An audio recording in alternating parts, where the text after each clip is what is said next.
Hello everyone, good evening and welcome back to some more Age of Empires 2. This is T90 Titans League, the Community Edition, and today I'll be casting a few sets, 2 maybe 3 depending on how long they go. Of course, before we dive into the sets, we casters try to avoid any spoilers, so I have no idea if they are long, if they are short. They won't be 2-0s because the format is play all 3, and I hope so far every player who's participating in this event has been having a wonderful time. If you're one of my regulars who comes from Go or from one of my collabs, there's going to be a little bit of Age of Empires content for a while. I'm a variety streamer, but sometimes I like to focus more intently on specific topics. I like to stream the board game of Go, but now this event is being so hyped. There's so many players joining. It's one of the biggest events of the Age of Empires community. I was part of the inaugural ceremony, so I'm beyond excited to play my role, to do my job and to cast a few matches. Just doing a little bit of talk, waiting for people to arrive, waiting for viewers to assemble. I did start earlier than predicted, and yes, hello Izari over on Twitch, redeeming the first. Thank you for joining and for being the first viewer to join chat today. And I have quite a few sets on our hand, and the first set I will cast is the first set that was played the entire cup, in the entire main event, and it is probably one of the highest elo sets that has been played. It is part of the Chromium set. 23 hours until my first set. Oh, let's go. What's your elo, by the way, if you want to share? I'm curious. Is this your first community tournament? I am very curious to... I have played myself. Oh, 1200s. Okay. I was roughly that elo when I first played a community tournament, and I won it. And you were in my chat today. You have my blessing. You're going to win your bracket as well. You heard it here first. If you win it, you need to dedicate it to TheNando. Yeah, you gotta win now. Gotta win. There's no chance to... No way to go about it. Let me just check one thing here real quick.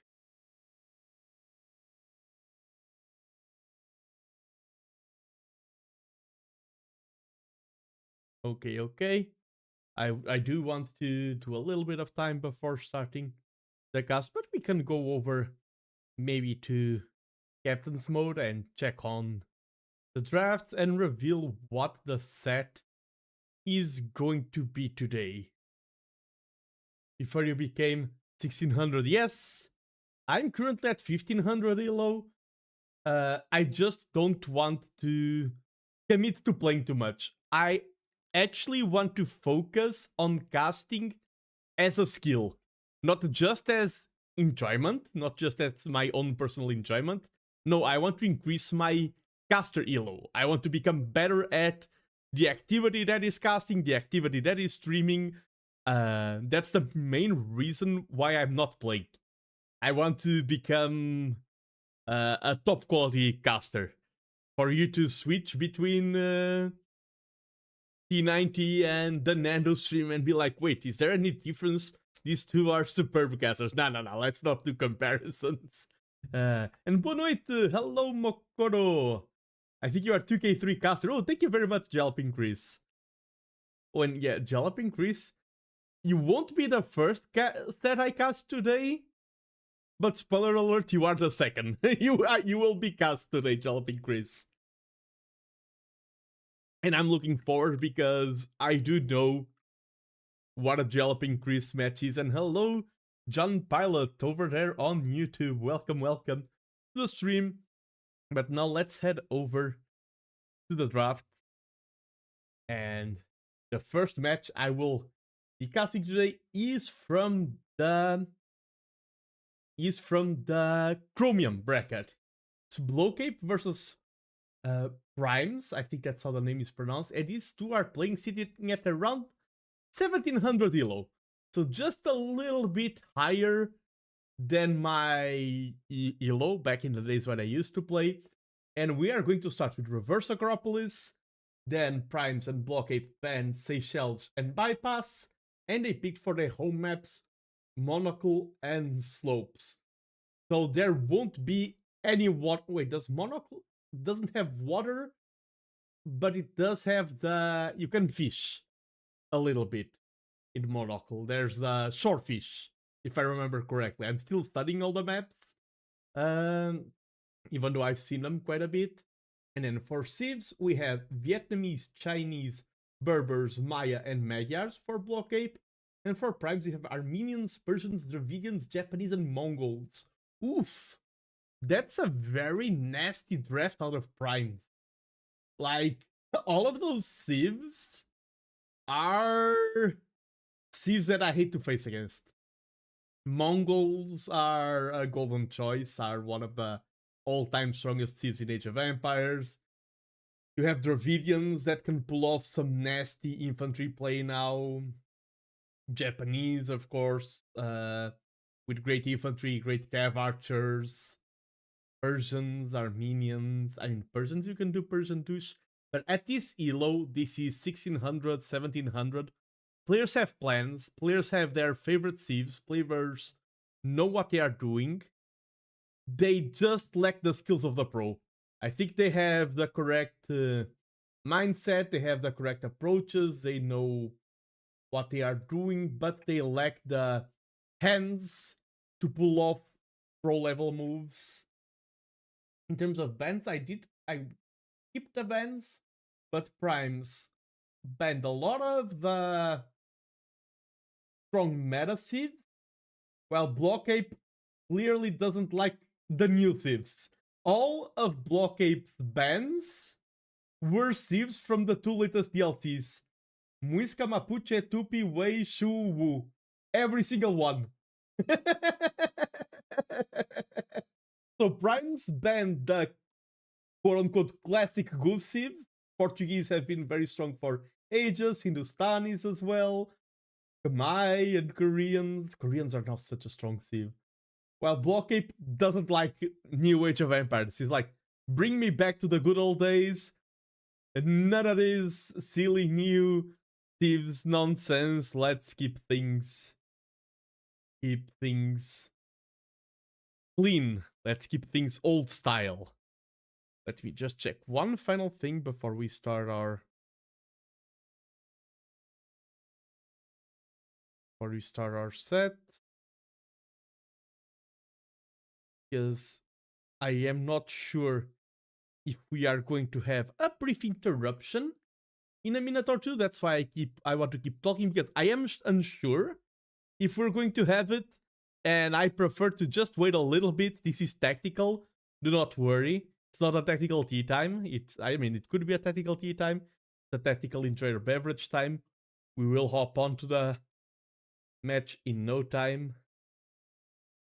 And I'm curious to see how these two players will perform, because all I've cast so far was the opening show match. And one thing that I'm enjoying is that if you've checked the matches that have been played so far, almost every single match is being cast. Like, casters right now are still in the stage that they are quote-unquote fighting over matches, and that's very normal. At the start of the event, everyone is fighting over matches to cast. Do not get your hopes too high if you are a player.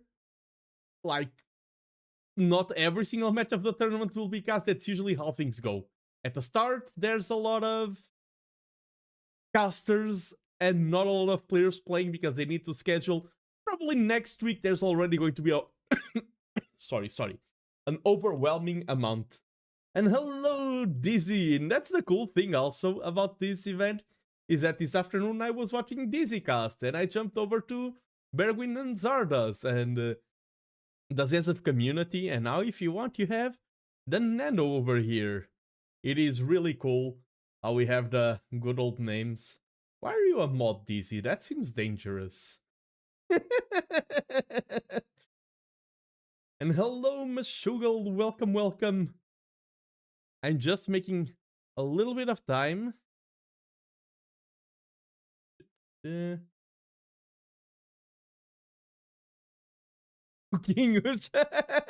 But I think, because I'm not sure if I'm going to get quote-unquote interrupted in a good way. If it does happen, I will apologize and just pause the match, but I think we should jump right into the action. I'm not sure if I will have to interrupt the match or not. If I do, I apologize and I will do my due diligence. But let's kick things off. Let's move over to Capture Age and start this set. And yes, this is Block Ape versus Mr. Primes, two players from the Chromium bracket. I love your cut of the show match, very worth of the action we saw. Watch the whole thing on YouTube yesterday. Oh, thank you very much. And that's why I double stream. The VODs on YouTube are so useful. Twitch is better for the Age of Empires community. It has more reach when you are live. It has the raid features. But YouTube helps on the VODs. I mean, maybe you saw the VOD on Twitch. But I do double cast. And yeah, these are higher elo players we see right away. They know the maps, they move the scout into position, and they are pushing the deer. Primes is also moving into position. Both players know what they are doing. And yes, I'm glad you talked about the energy, because that's usually how things go for me. I start, not my peak of energy, but I start snowballing, and now I'm starting to feel the drive of this match. So let me introduce the players. Here in the south, in the red color, playing as the Persians, we have none other than Mr. Primes, who is a slight underdog in this set, sitting at 1682 elo. And if we pan over to the north, we have Block Ape, who is playing as the Magyars in the blue color, sitting at 1722 elo. And this is Reverse Acropolis. Is there fish in the middle? No, there's just Hunt. There's Hunt in the middle, there's relics, there's a little bit of gold. It's Reverse Acropolis because instead of starting at top of a great hill, you start on the bottom of it and you are more vulnerable, it's harder to defend. The matchup, Magyars versus Persians, I think Magyars have a much better early game. I think the Magyars scouting Feudal Age, getting that +1 attack. Then you can transition into Cav Archers, and Cav Archers now are so dominant in the game. I really don't like that, but it's true. Cav Archers are playing spectacularly lately. Persians are one of the trickiest thieves to play against. They have Thud, things going for them in terms of massive bonuses, which is the TC working faster, which means that if you're both playing absolute mirror, persons will start snowballing ahead. So usually you are pressured. If you are playing against the persons, there is the other option, the person douche. And there is another thing for the person is that they have a superb late game.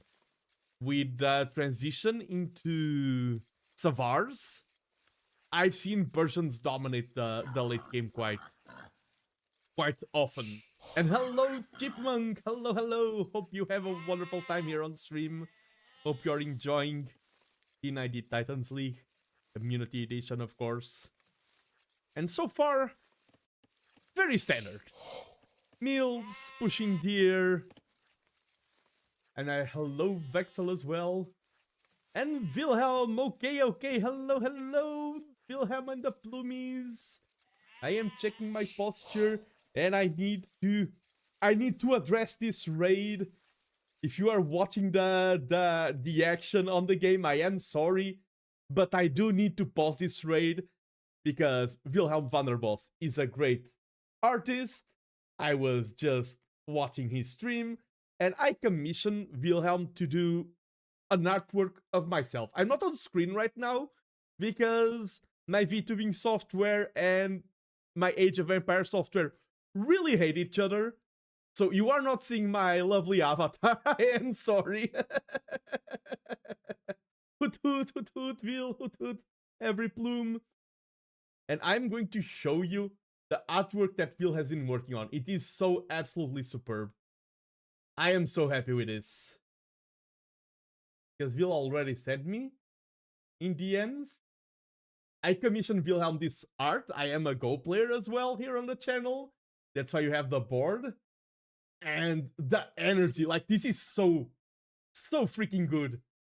This is amazing. I did say, oh, I may interrupt the flow of the game for something. I do apologize to both players that I'm casting, but this has to be addressed. It's such a cool artwork. And if you are curious to see how this piece was crafted, you can check Wilhelm's content over on YouTube. The command should still be up and running. And Wilhelm is a fellow a fellow VTuber. He's not a pharaoh, he's not Egyptian. Wilhelm is a fellow.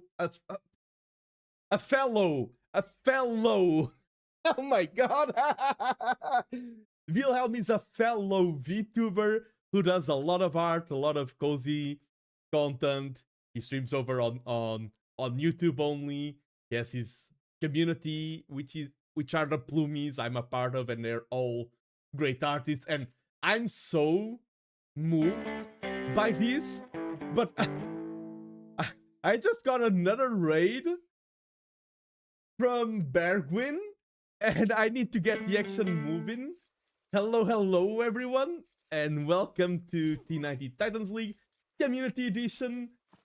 We got the... yeah, Bergwin is famous now. Go. This is Age of Empires. This is our beloved games. Thank you so much, Wilhelm, for the artwork and the raid. And thank you so much, Bergwin, for the raid as well. I'm getting raided on YouTube. We're getting raided on Twitch. We got a raid next, chat. Oh, I hope you stay for a while. I hope you stay a while and listen.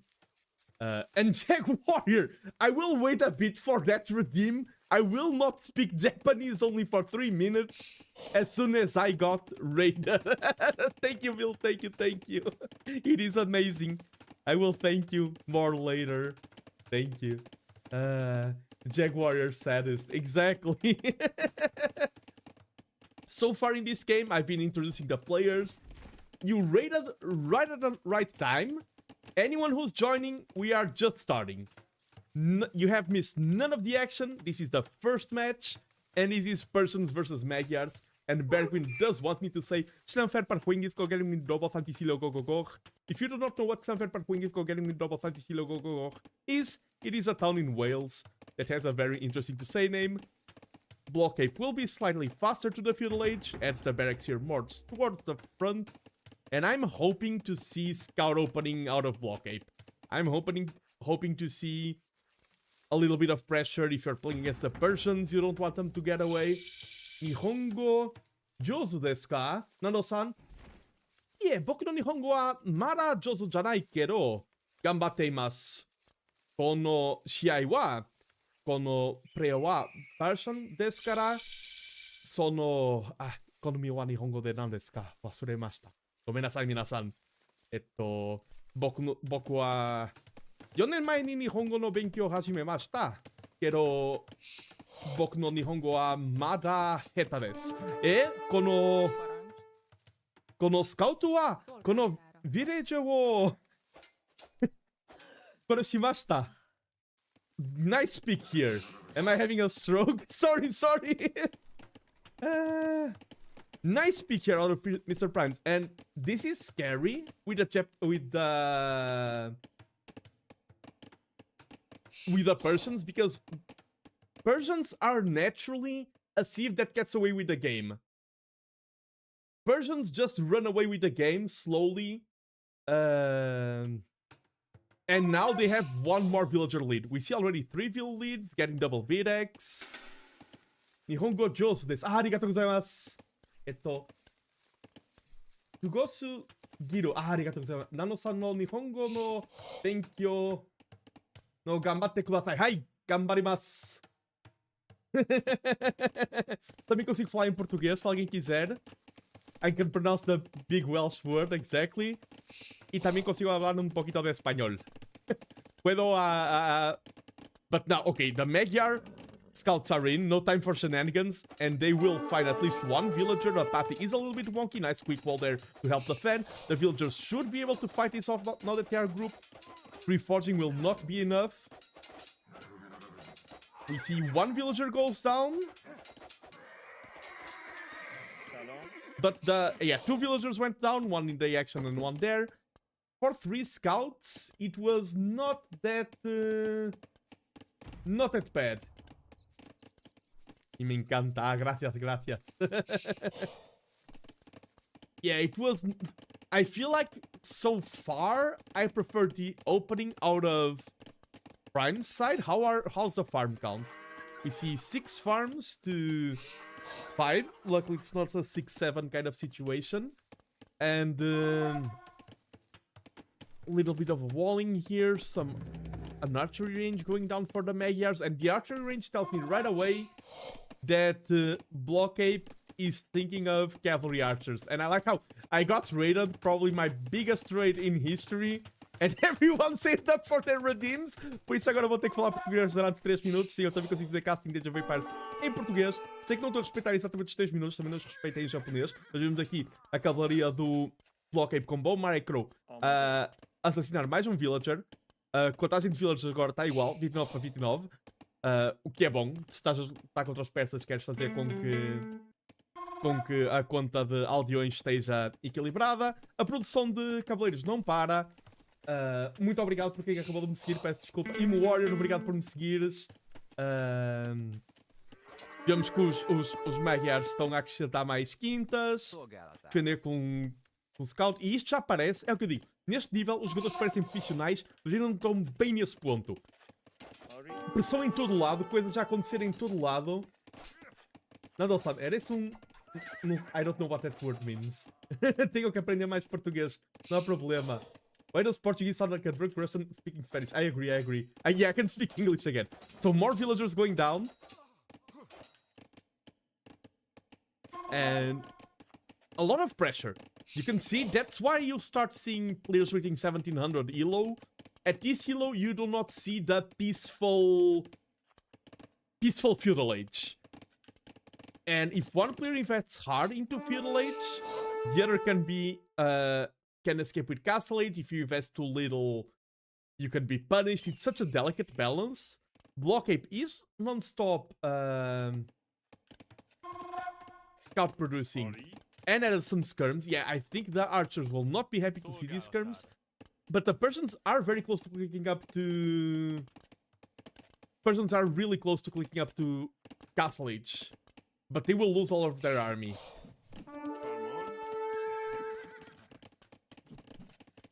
Block Ape really needs to find damage here because of how much he invested. Poor man can cast properly. I'm doing my best. Again.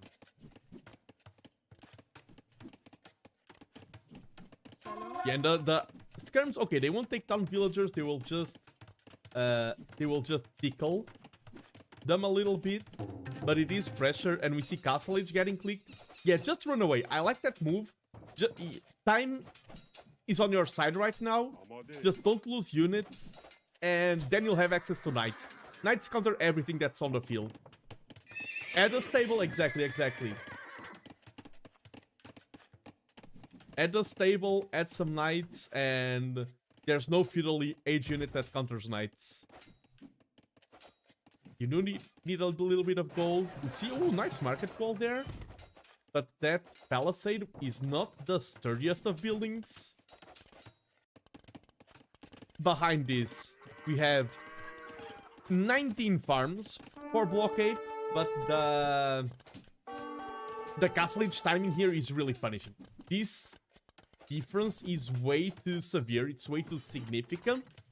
I fear for Block Ape's chances in this game. Ooh, was that a delete to rebuild instead of repair?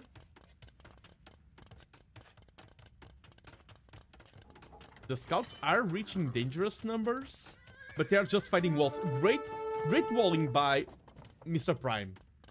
Great walling here by the red player, really mitigating this damage. It would be so easy for this to fall out of control. I will even drop 2 houses here.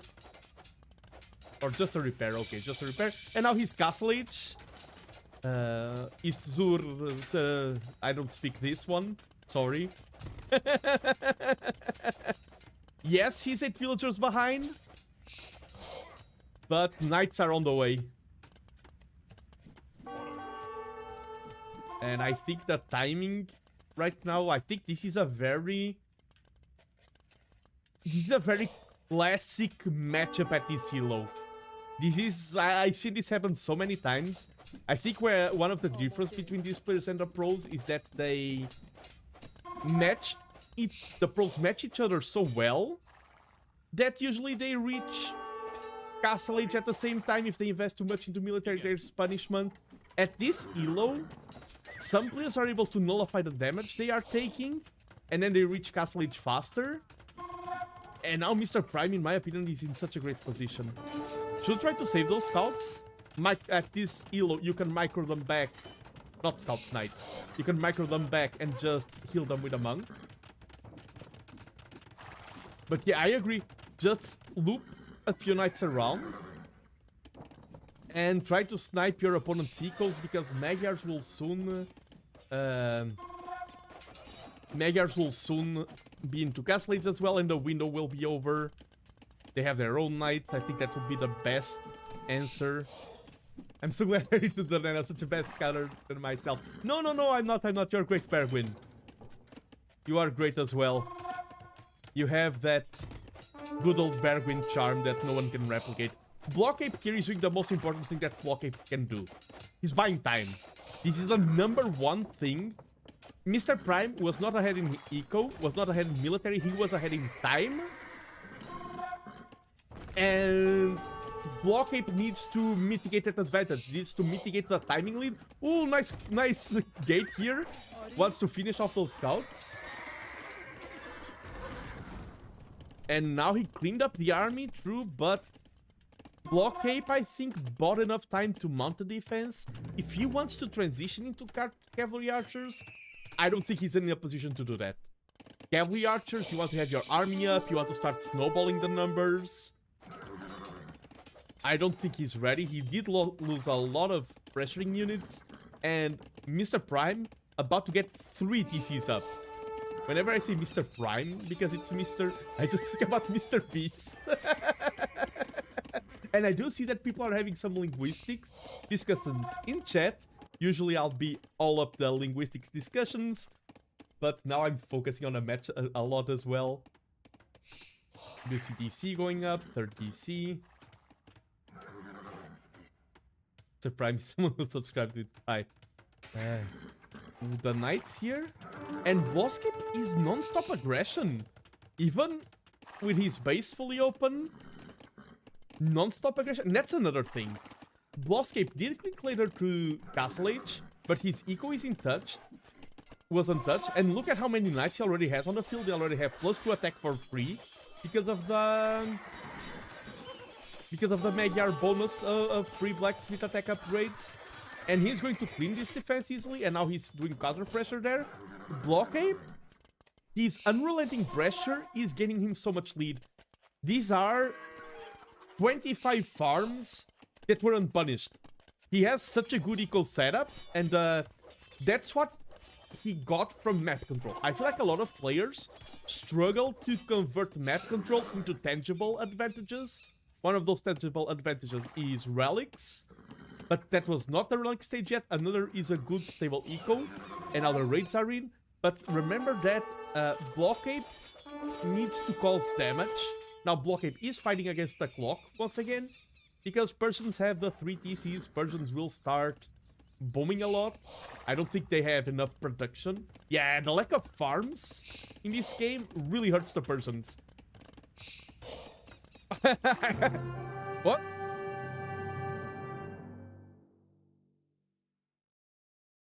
GG? I understand it. Yeah, the lack of military and everything, yeah, it was so sudden! Come on, don't do me like that! I'm getting into the match!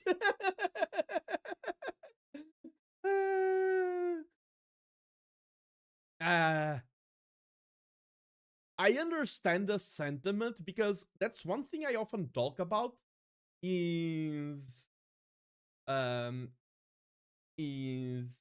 what's your angle to victory? What's your road to victory? You can be like 100 villagers to 100 villagers, but if you have no victory route, it doesn't matter. And I think that's what Mr. Prime felt here.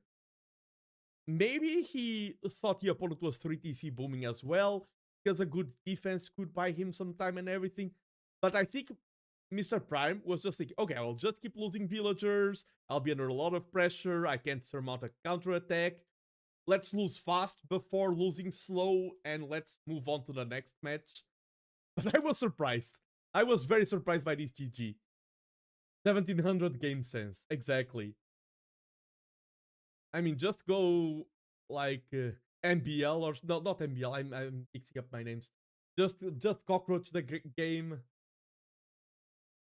Mr. Beast wouldn't have given up. Exactly. Let's get back to Captain's mode. Let's give a win to Blockape. And this game was really a clash of style. Prime's got the age up faster, had a window, couldn't do anything with the window, so then Blockape's full lead snowballed. I think that's the gist of it. Let me update here the overlay. Let's add a victory Bloscape on the home map. That's such a big advantage to win the neutral pick, the admin pick. And we did have the Magyars winning against the Persians. I do prefer the Magyars in most situations. I do know that the Persians are a top tier sieve, but I feel like if we have more water to also use the dock fishing ship production, then I prefer the Persians. With water out of the picture, like in this matchup, I do prefer the Magyars as a sieve. Yes, Arbase. No water, very standard maps. Admin disapproves. Let me queue up the second match. Game 2 here.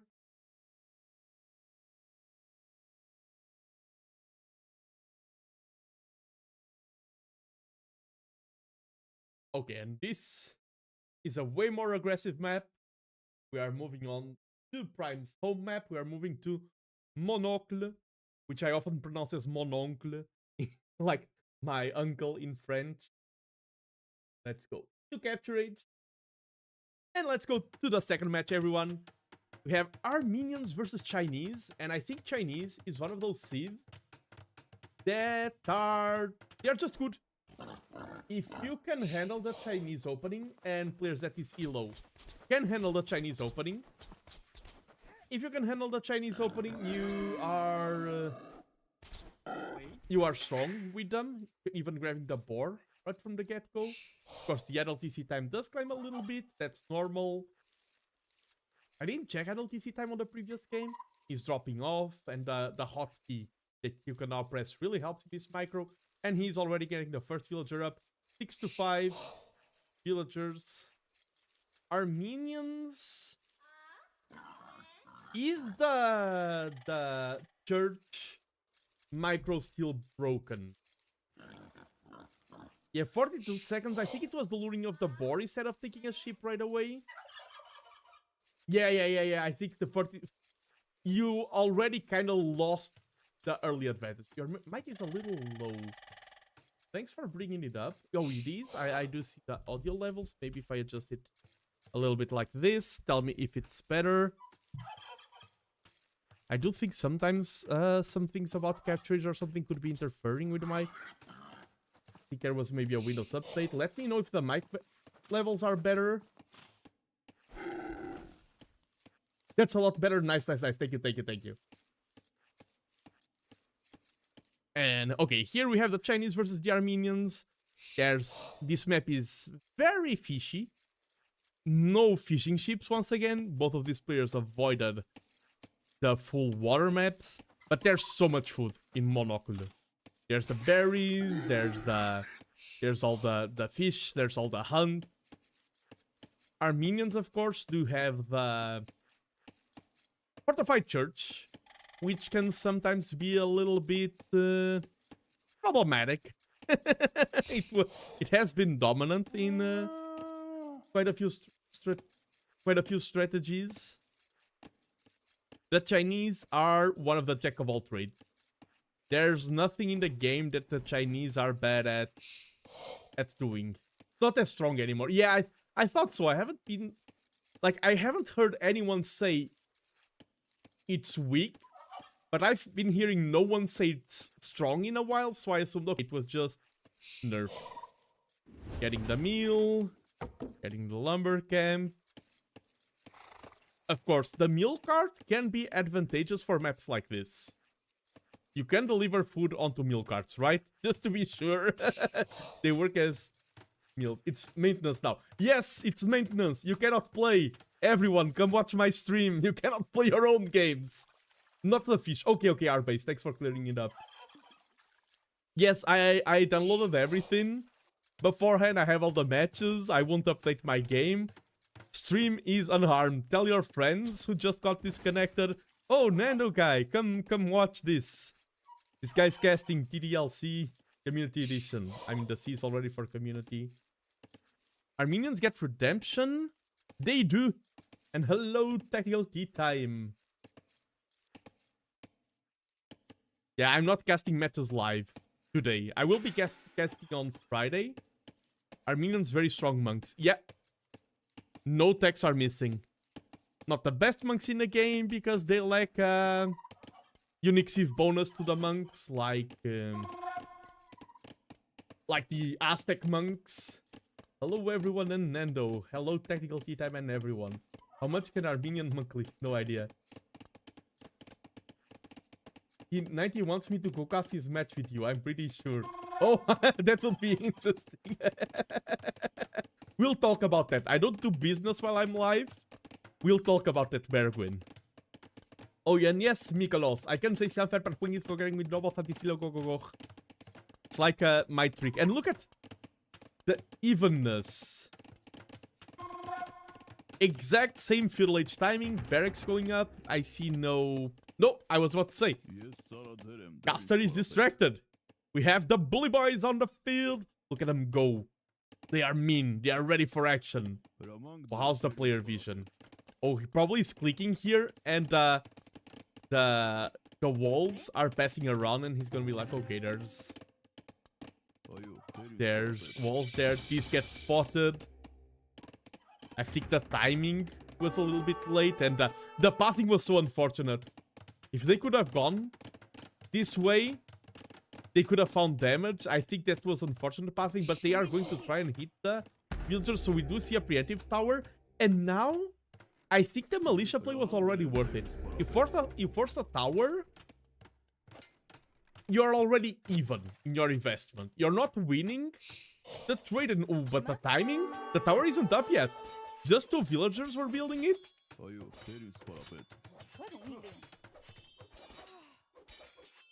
Yeah, now the tower is under pressure. You're causing idle time on the production. You're taking down the tower. Yes, and these are our minions. Our minions can have access to long swords because they have all man-at-arms upgrades 1 age earlier.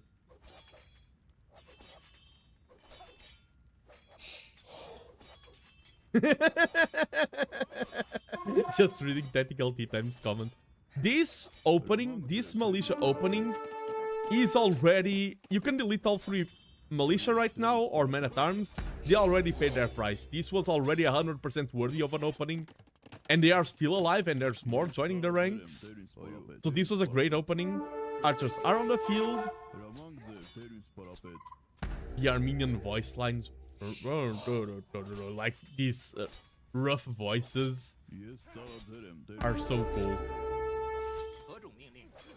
And that's the thing, as the archer player, yes, archers counter militia, but you need to micro the archers more. And now we see a forward tower, gonna tower the archery range. We see scouts, we see a little bit of everything. This feels like Mr. Primes is playing the game at a different speed rate.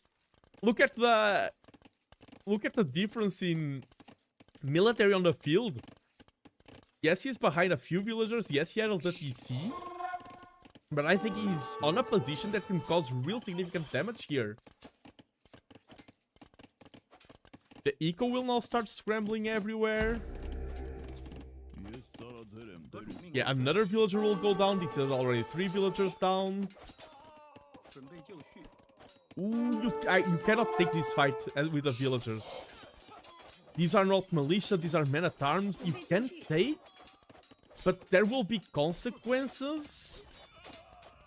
5 villagers are down. They are even in villagers too, and Long Swordsman was a little bit too late.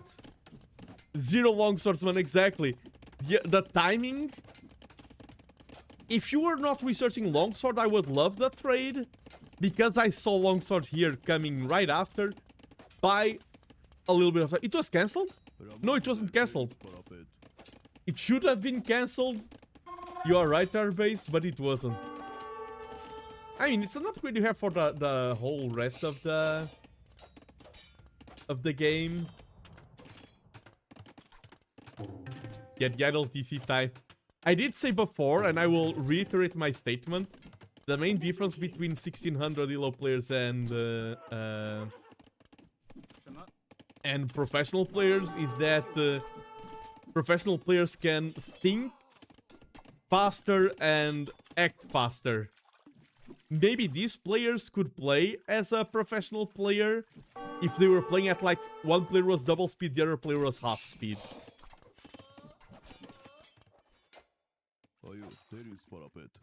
Professional players can think. Yeah, professional players can think while playing the game. Most players at this elo are using every single iota of their brain power just for the micro, just to remember to add farms. We do see here a counter raid with archers. Is fletching in? Fletching is not in, so they will just do some aggressive tickle.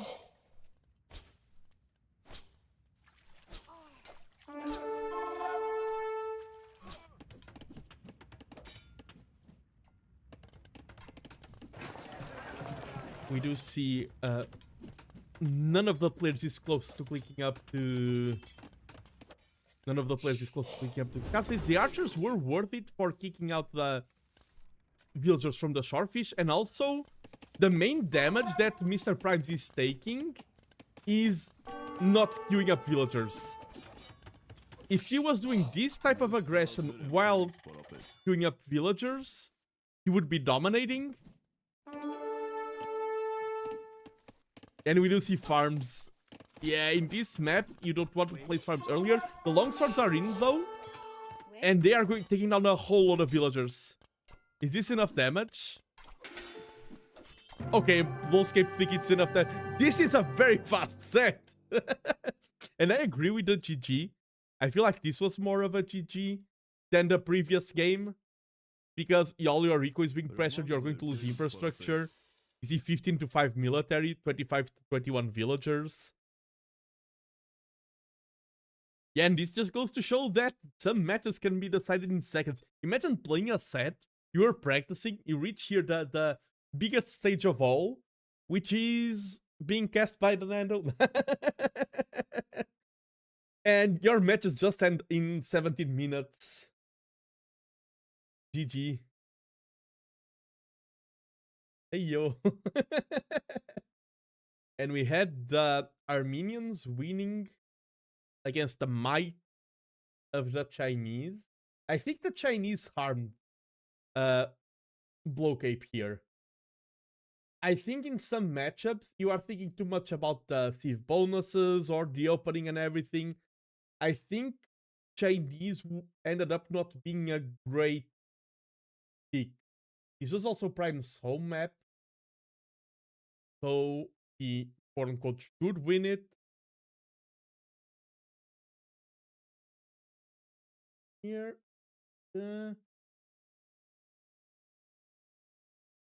Let me start the next match. Just making sure everything is working. Okay, it is. If you want to play Chinese and get extra views, just play way through. Let me queue up the final match. And that's a cool thing about play all threes, is that this is going to be a 2-1 for one side of the other. But any set will be will have a game 3. It makes it easier for us casters to mentally prepare for the sets. And okay, for this final map, we're in slopes. One of my favorite maps, even though some would dislike it for how standard it is. It is slopes, and we have Dravidians versus Berbers. And I think that I see Dravidians. I'm getting to know Mr. Prime's playstyle now. Definitely an aggressive player. And I think Dravidians here are for infantry, are for the barrack techs being cheaper. And we'll see militia play into maybe siege play if it reaches castle age. I'm expecting a lot of aggression out of Mr. Prime, who's here in the north, in the red, leading the Dravidians. In the south, we have Blocape, in the blue, leading the Berbers. And Berbers do have the faster villagers. And they are just an overall good civ. I don't think they have anything that extremely flashy. You'll sometimes see a lot of camel archers being quite strong. They do have... Oh yeah, that... I was forgetting. Berbers are the ones with the cheaper cav. That's... Usually they are strength in numbers. There's quite a few civs that are strength in numbers. Berbers is one of them. And let's see how things go. Berbers are also a splendid... I was thinking... Superb, splendid, spectacular. Which adjective to use? They are splendid in hybrid maps. But these players are not fans of the water. These players just want the land. They're like, devs, you released a new water patch? I refuse to pick them. I refuse to play the new water patch. Yeah, Vietnamese would be a good choice here. I agree. Berbers, I feel like Berbers are good in every map. And we do see, of course, this is slopes. One of the maps that people know well. One of the sides has gold, other has stone. Should be symmetrical for both players. We have these patches of food where you can push the deer. I wonder if both players are pushing their deer or none of them are.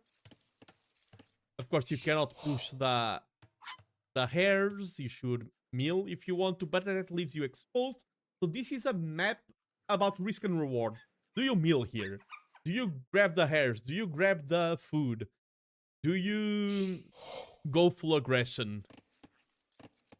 You see 4 on wood for the Dravidians? I'm more used to this style of opening.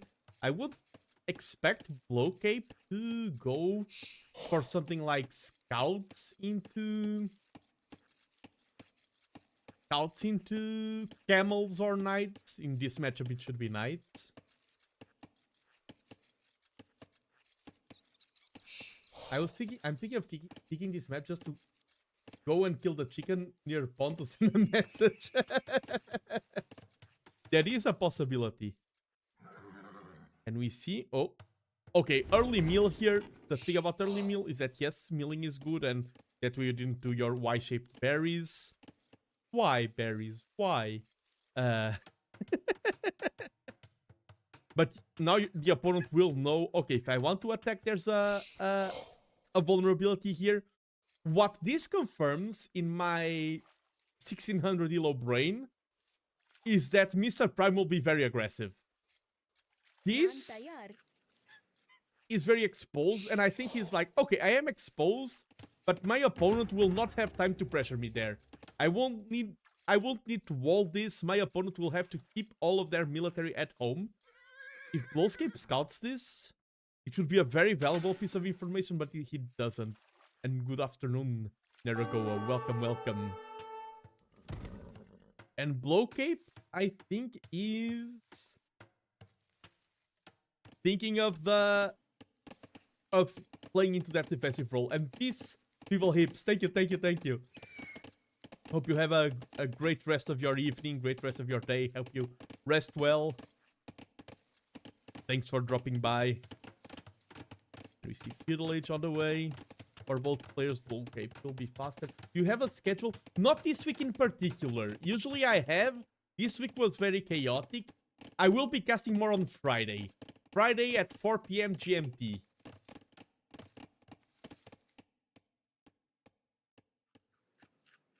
Yeah, I like this map.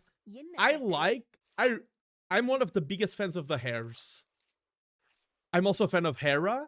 Do not be confused between Hera and Hare. I'm also a fan of Hera. But I like it because they give more options to map makers. I don't like them in Arabia, in the ranked ladder. I really dislike the hares there. I like the hares doing this. I like the hares being added as tools for the map devs, for the map creators to fine-tune the experience that they want. I miss your stream lately. No worries, no worries. I know that people may be busy. Sometimes my schedule may not be compatible with yours. And we do see, once again, I was distracted and I noticed the militia right in the nick of time, but they are on the way. 3 militia, and they will be greeted by a wall. Ooh, this... When the villager will have to walk around the tree, the villager is building on the outside. Oh, he sees it. Oh, quick. Oh! Did you see that? Did you see that quick wall there? That would have been not game over, but this moment changed the game completely. What a reaction. Looking at the right spot at the right time. The Viper, yes. Now adding a watchtower. Okay.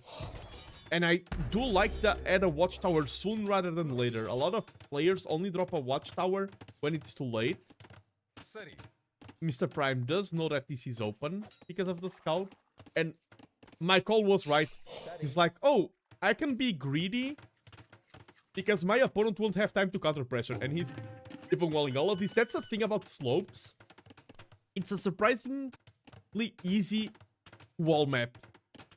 That's what makes me frustrated by slopes, because I like to be the aggressor in the game, and I feel like it's very easy sometimes to wall and go castle.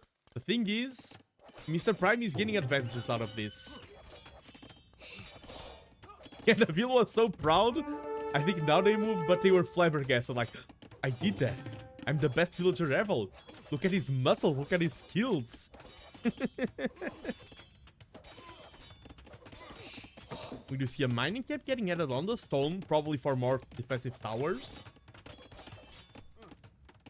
his wall, but what we have inside. True. No farms too. Yeah, the lack of farms. Blockade doesn't have any infrastructure at all. Doesn't have good economy. We'll drop a second tower. The pressure is causing so much damage.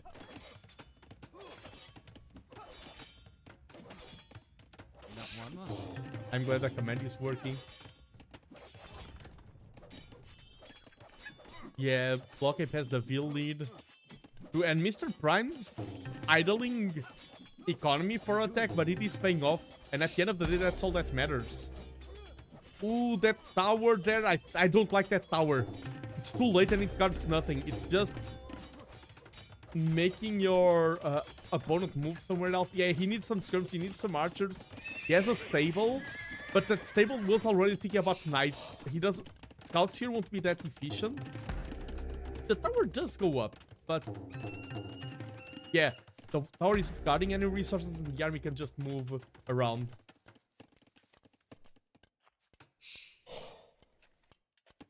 Okay.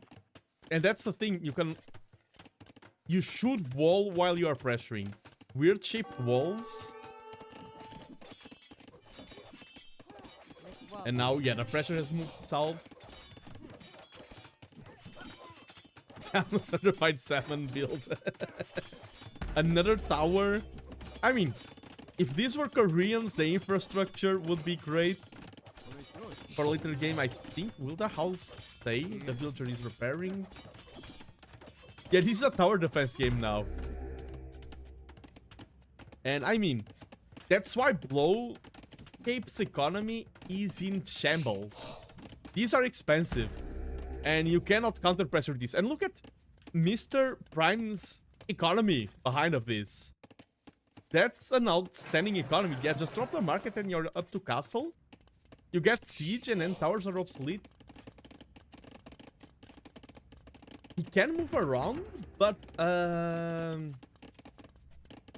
at this point, you've done so much damage. I think just go castle, add 3 rams or 4 and go for the DC. This is something clever. A lot of players in this exact situation would throw away their army for minimal return. Even if your opponent has a hole and you commit your army and it's like, oh, I lose all of my army, but I cause a little bit of damage. Keeping your army alive until Castle Age is huge. And even taking down this stable is so powerful. And he forces another tower down. This is great because this applies pressure with 0 risk. It's not the biggest pressure in the world, but you need to measure risk to reward. Reward is small, but if risk is 0, it's great. If you go inside your opponent's base, like sneaking, taking down a palisade, maybe reward is greater, but then you'll risk losing all of your troops. Blow? No, Mr. Prime took almost no HP damage in all of his army. And he is comfortably on the way to Castle Age. Will we see another 20-minute match here?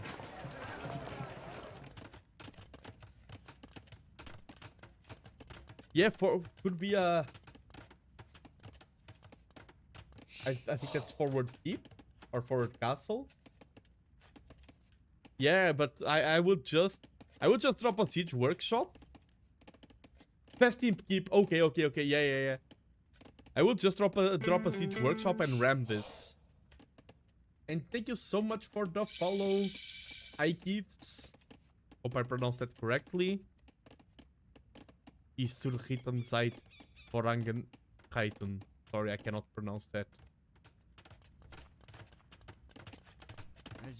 Another tower, and that's a preemptive tower now? There's no threat there.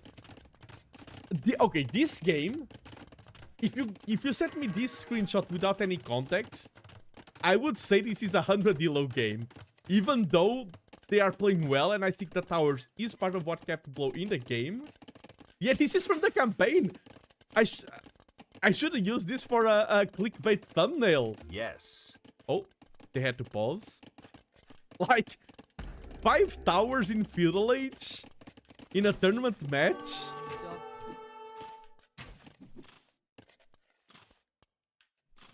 Some crossbows on the field for the Dravidians. And yeah, going for the boom now? Not a big fan of the boom, if I'm honest. It is an option. I would rather go for... And if you're already pressuring your opponent, add a TC here and another here. Use the map control to your advantage. Grab the relics. Try to focus on all of that.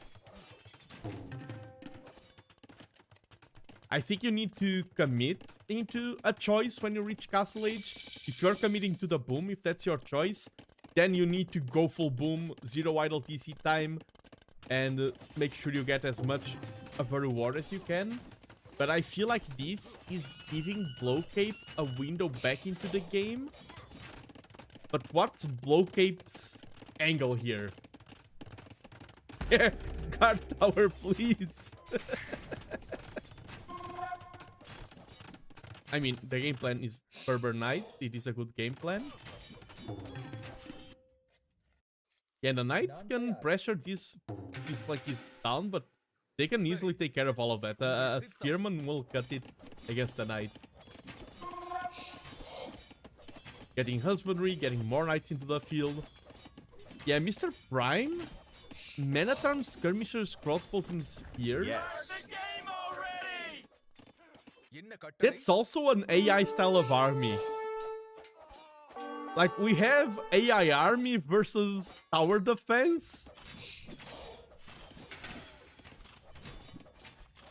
AI army versus AI base, exactly. These two players are perfectly balanced. And the thing is, as much as we laugh, these are 1700 ELO players. They are playing on the Chromium Division. Most of T90's Community Cup players would be destroyed by either of these players. We see a quick monastery here for the defense. And thank you so much, Onizuru, for the follow. Thank you everyone who is following in, coming in from the raid. I am TheNando. I do a little bit of strategy. Not a little bit of strategy. My main content is strategy. I do play the board game of Go internationally. I play in world tournaments and things like that. But one of my passions is also Age of Empires. And one can't be destroyed by them. Yeah, exactly. That's the thing. Whenever you watch one of these games, remember that they are playing against even players.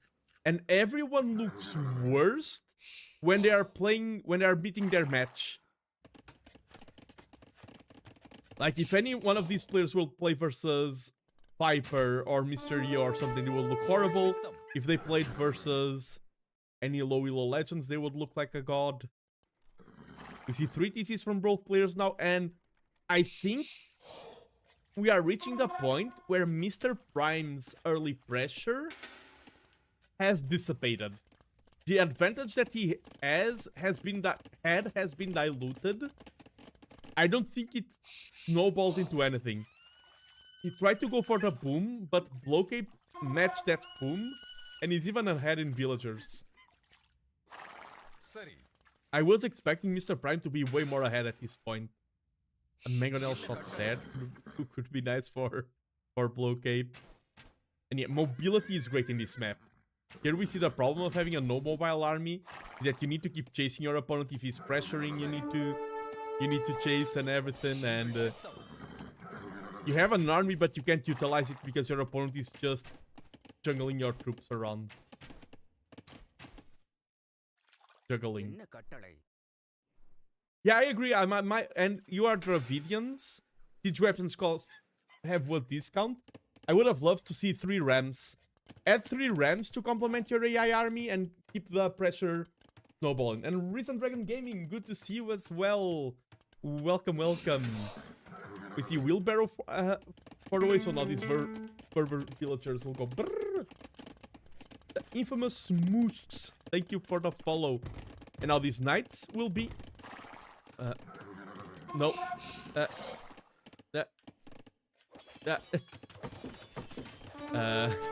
You're looking at that. Why aren't you... Okay, okay.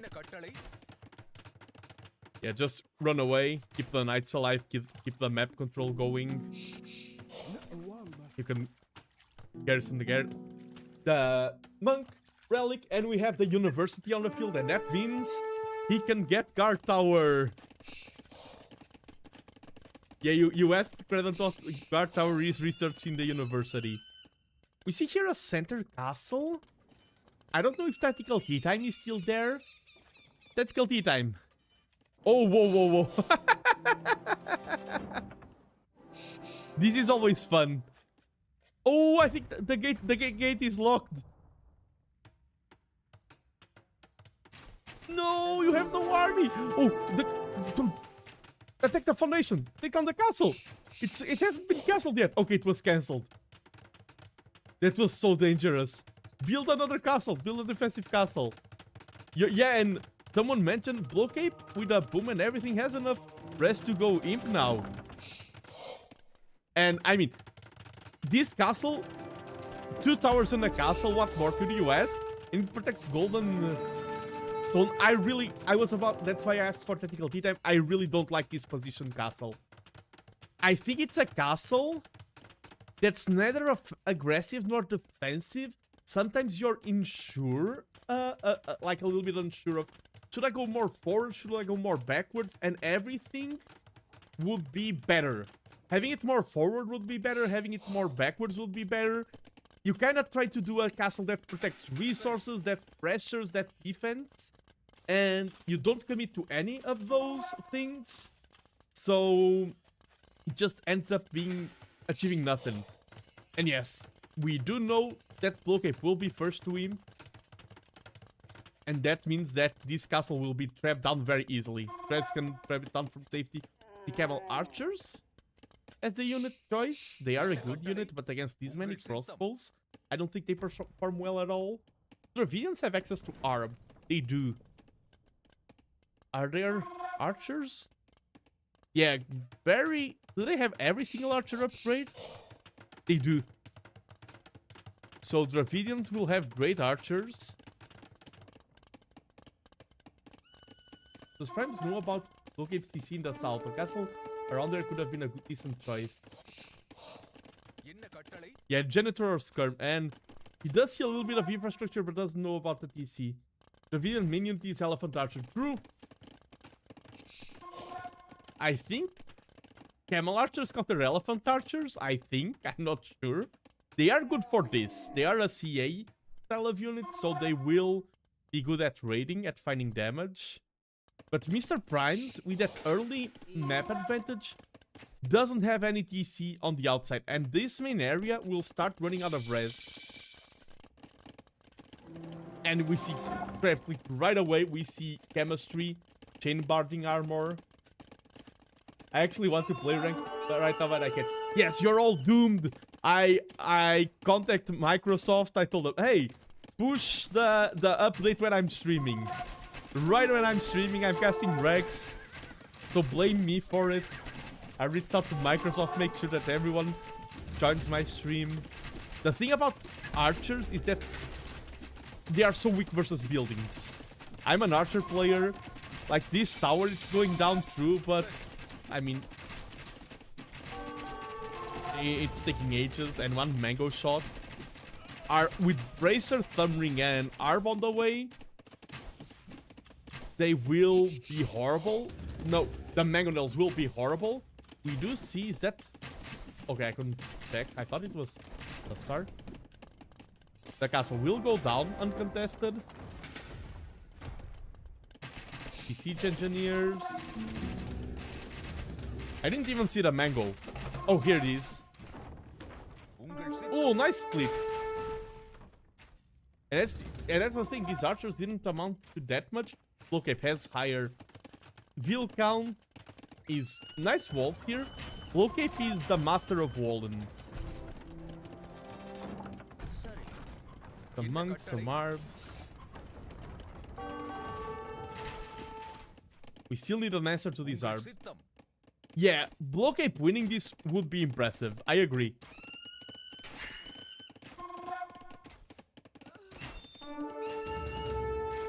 The courage everyone saw T90 Titans League, they saw that one match where archers went forward very boldly next to a siege workshop and everything, and they're like, now I can do that as well. Nice castle here in the flank. I mean, it has a little bit of the same problem that this one, in that I would prefer it to be... Guards the choke point, but here it would guard the stone. It's setting up for the late game. This TC is forced to be idle because of this army pressure. And we need an answer. Light cab is nice, but it's not enough. We need janitors or skirts as blockade. He's still down. How is he holding on? And he's down 6-1 in army. How is this game only 30 military KD on each side? Did get elite skirm? Okay, we do see elite skirms, and we do see that's Hussar on the way. And I love Hussar, even if just for the raid.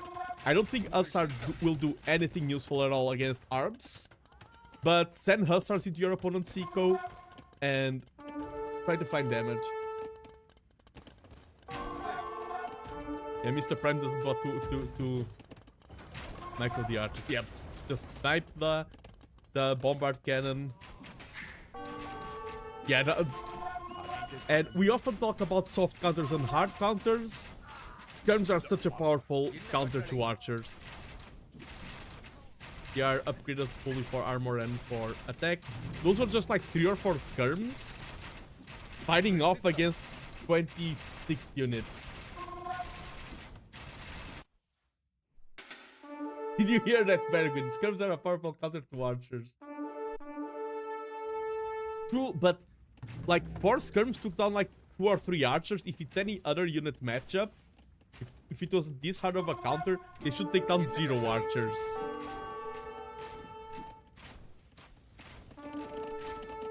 And Mr. Primes is backing away without achieving any damage. I don't like the Camel Archer play. I don't think they have a role still in this game. Just queue up more and more skirms. You need to convert your eco lead now into military power. These can soak up damage, and thank you so much for the follow, Coco. They soak up the damage, the light cast, but what you need is a lot of skirms. Lack of production. There's a huge lack of production on Blocape's side. Is that only... Okay, only now second archery range is going up.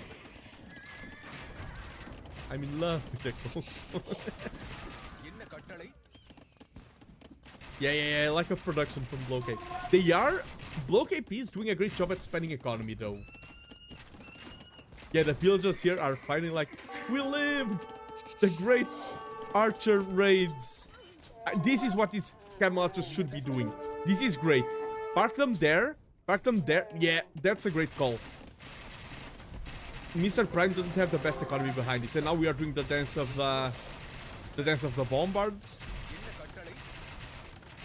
Bombard micro is one of the most stressful things. Mango micro is also stressful, but there's something about the way that bombard cannon micro performs that just makes me so anxious. But I think the Arbs did snipe the bombard cannon who was hiding here. Oh, he is being ranged by the castle. Here we see some skirms pressuring, and those are the Vidian skirms. They are great. This is what a high elo game should be. Warnings, things flashing all over the screen. Oh, there's a sticky tower hitting the... But yeah, the castle will crumble, and that's an important castle. That castle is keeping all of these arbs at bay from the economy.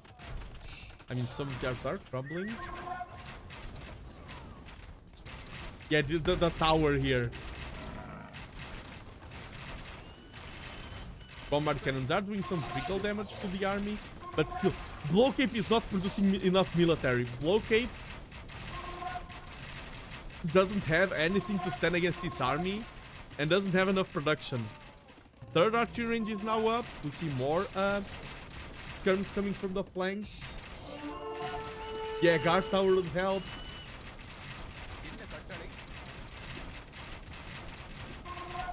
Yeah, we need more. More unit counter, less unit. Yard ball is scary. But yeah, 50 skirms would melt these like uncontested. Blowcape did a good job at holding until now. Now really, he really needs a solid army transition.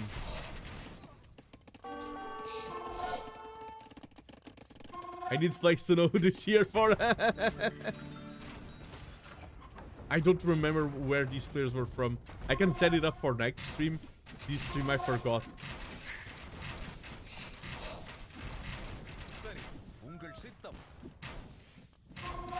Yeah, the production. Yeah, that's the thing. The ARBs are so powerfully countered by the skirms. This is just like 10 skirms. And look at how much damage they did to the ARB mass. If this army was like 30 skirms. Okay, Blowcape is from Germany. Mr. Prime is from India. Okay. But still, Blowcape now is taking damage to the economy. But this is... with the exception of this goal, this is all economy that has been evacuated. You need to start trickling units. You need more production. This is only like a production. This feels like I'm watching myself play.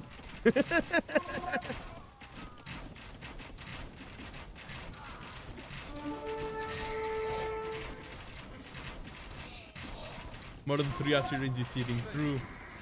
Yeah.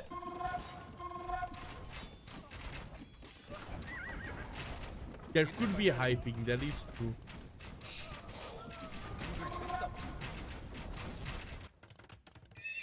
No, not stables. Yeah, I've played matches with very high ping, and you feel like your brain gets so highly affected. But you do not. Ping does not affect your archery range production.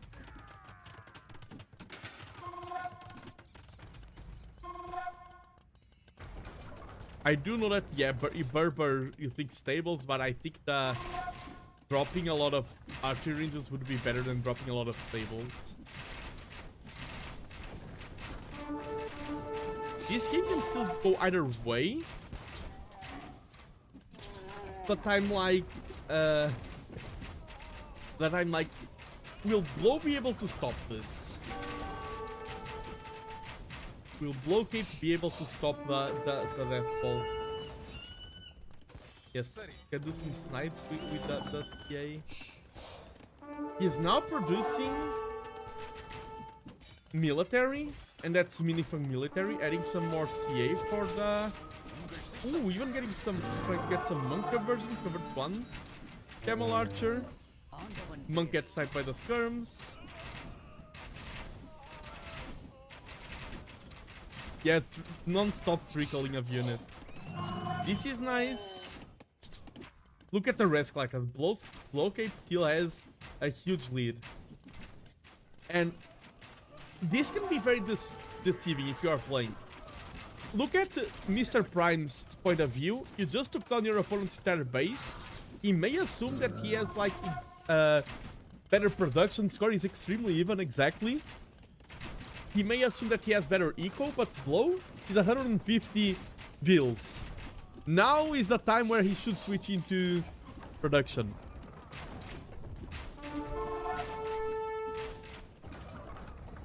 Blowcape must be nerfed. This is not 1700 play.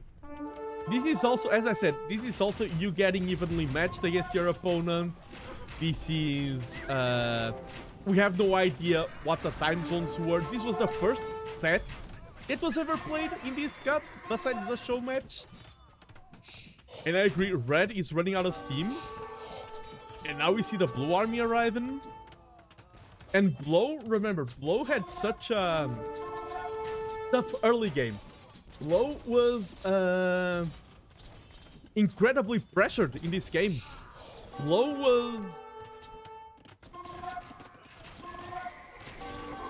was towering left, right, and center. Didn't have anything. Yeah, now Prime doesn't have anything going for him. He's down to 130 pop. dropping some castles, but they are just... Castles at this point are just targets for threats. They buy you some time, but they won't buy you everlasting safety. And look at the density of Blue's economy. Nice lumber camp placement. Nice farming. Elephant archers on the field, but you need such a mass of them. One elephant archer. I mean, if it's one, probably was a misclick. Intimidation factor. You see that the elephants on the way. You're like, okay, my opponent is transitioning into elephant archers. Even see blast furnace on the way just to help with the scout damage. Dives the bombard cannons. Great choice, great choice. Yeah, it doesn't matter how many times you get kicked down, it's how many times you stand back up. Isn't that how the saying goes?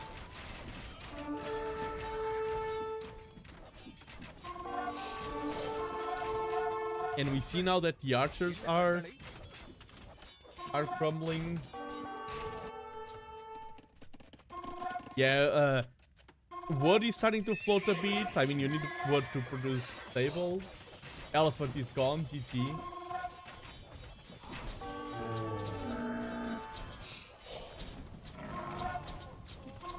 Damn, yeah, the ad situation. I used to stream only on YouTube, now I stream on Twitch. And I know that there are some things that content creators can do. Never to fix the ad situation, but to help it a little bit. But I don't know enough yet. You think Prime needs a switch after losing the mess, or... He definitely needs a switch. He needs to... I mean, he can only go for trash now. Arbs are a great comp. And CA, and that's the thing also. Prime's economy was always lackluster throughout the entire game. He never reached the 100 and... Oh, and what's still? Medical Corp. Where's Casma Castle's working faster. Camel units regenerate. Okay.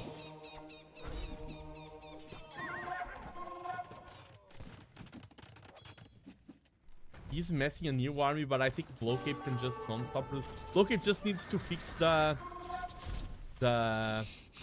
farm situation. But he's taking down production. He's taking down the castles. Only 2 castles will be left for the Dravidian player. Getting Magrabi camels, so these camel archers will start regenerating. I mean, they're all focusing on barracks, but that's okay.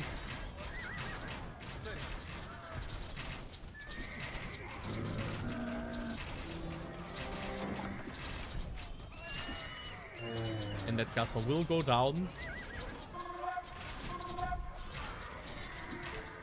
And GG's called.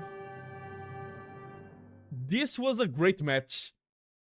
Very different from the first two. And what a spectacular display of tenacity. One thing that I didn't talk a lot about this matchup is that mental is an element of the game. And Mr. Prime probably thought he was more ahead. He's like, oh, there's no way Blowcape is still in it. Like, I've dealt so much damage. Yeah, sometimes you feel like you're doing more damage than you actually did. Blowcape did a great job at relocating, at moving eco. Very tenacious player. And this was only the first set of the Chromium bracket. But who knows? Maybe 3 weeks or 4 from now, they will be looking back at it, and maybe this will be the deciding match that makes one of these players move through or fall back behind. That's how things go. A good start for a tournament can be so important. If you're Mr. Prime, of course, you can still go win all other sets. But starting to 1 or even 3-0 is a spectacular way to kick off the tournament for you. Let's go back to captain's mode. Let me update the maps here. And add a victory to Blowcape. And that was his home map. So both players won the home map. The difference was in the admin pick. That was what differentiated the set. and we had the Berbers leading over the Dravidians. Mongols weren't big. That's amazing for me. How many neurons are there in groups? Great question, and I do want to thank Zeta2 for his impeccable work, because now, with a click of a button, we can see the group standings, and we can see that this is the only match played in this bracket, the Chromium bracket, and we can see that I think Javisti was playing, but probably it's still haven't been added. Yeah, we have the groups thanks to Zeta2. And this is 4 sets of play all 4. So each player in a group will play against all other players. So Blowcape will still play against Orico, J-Deck, and Phoebus Apollo. Play all 3. Oh, yeah, play all 3 exactly in 4 matches. 4 sets of play all 3. So you play 12 maps. Every player should play 12 maps. Now, I have more sets prepared. I'm just going to go for a very quick break to stretch, to hydrate. I recommend all viewers to do the same. And I'll be right back for some more action. I will tease what the next set will be because it's going to be an interesting one. Let me go back to Captain's mode and let me update the draft. A map draft. And the Steve draft. Oh, the score that's there is on my side. I have no idea what the score is going to be. Need to set my buttons. Wait, is it the same maps? Did I miscopy something? It is. Is it? I didn't check beforehand. Is it actually the exact same maps? It is. It is the exact same maps.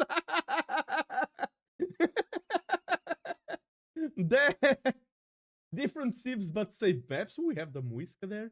But yeah, I need a quick break, stretch, hydrate, be right back. Hope you're enjoying the action, because there's more to come now with the nickel bracket. Be right back.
Hello, hello, and I'm back.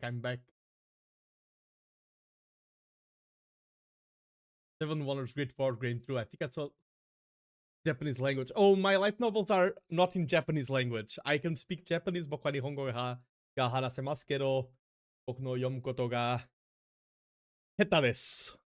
はい。I cannot speak good Japanese. I cannot read. I can write in Japanese. Yes, I can do calligraphy. I think this streamer might like anime and VTubers. 日本語上手ですね。はい、ありがとうございます。I'm a VTuber myself, by the way. I just don't use my VTuber model while I'm streaming Capture Age because of the two softwares really hate each other. The Capture Age really dislikes my VTubing software. Okay, Slater. Yeah.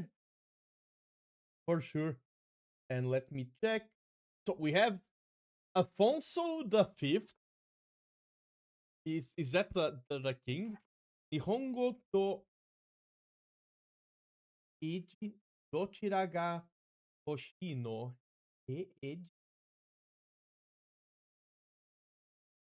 Eiji wa na dochira no. Yes, King Afonso the Fifth versus Jalapin Chris. And I wonder if Afonso knows Jalapin Chris's reputation. Because let me tell you, if you're new here, Jalapin Chris is a player that has a lot of reputation in the community tourneys. He is one of the most aggressive players, produces spectacular games. I've played against Jalapin Chris in the past. I've cast Jalapin Chris in the past. Always a superb experience. So I'm very excited to see how it goes. And if you're ready to counter Jalapin Chris, it is still hard. Ah, Muskashi, Eiji. Nihon to Eiji. Dochi. Ga Muskashi. Ah, Muskashi no. Ah, hi.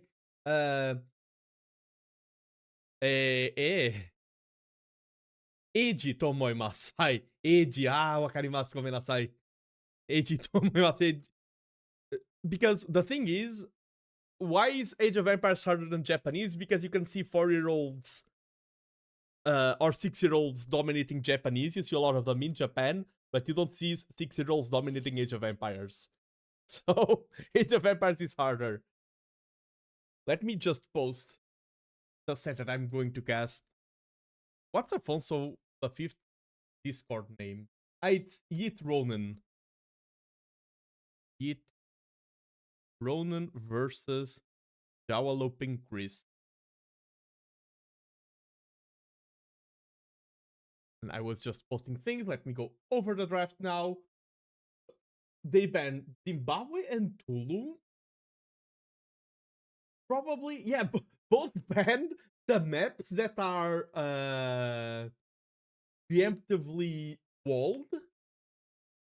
So they are both fans of open maps, and then Monocle, Slopes, and Reverse Acropolis was picked. They banned Seychelles, Stranded, Mudflow, African Rivers. Surprised to see Mudflow banned. Sorry. Coast Arena, Northern Crossing, Bypass, and Quarry was also banned. And hello, Hagan, welcome to the stream. Hello. And in terms of seeds, Chris ban Mongols, Persians, Portuguese, Spanish, Britons, and Tupi. I think Mongols, Persians, Portuguese, and Spanish are quote-unquote generic good bans. Britons and Tupi seem targeted. I researched stuff also, and I banned them. I mean, Tupi could be random, but no one bans Britons unless they're expecting it. And thank you so much, Bergwin, for the 7-month sub. Thank you. Your support is very meaningful, both as a person and as a subscriber. And Afonso banned Wu, Romans, Malay, Vikings, Bulgarians, Byzantines. So banned quite a few of infantry seeds. So maybe he does know Jalapin Chris's reputation for early aggression. And then picked Japanese, Wei, Vietnamese, Lithuanians, and Khitan. Hard for me to grasp the style of player from those Civ choices. I don't, yeah, maybe he doesn't know.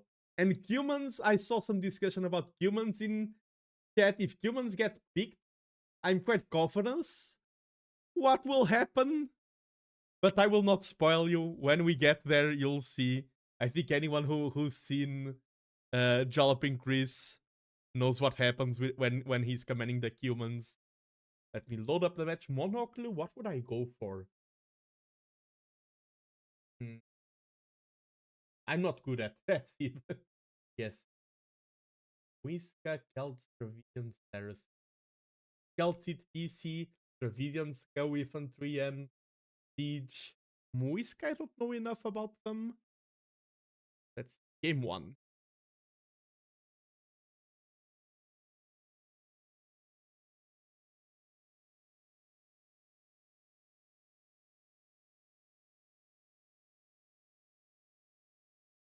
Then again, I'll didn't change his name's 11. Yeah. Oh yeah, Afonso 50 is just I forgot it's one of the default names. It's Yit Ronan. I blame it on the player. Do not blame it on me. I take the name that they picked in the draft. I take no responsibility for this. And let's go over to Catridge. Oh, let me just... I forgot to put the players' elos. Let me get back. This screen works. This is no longer chromium. This is now nickel. This is our base bracket. Calling your opponent. Let's go.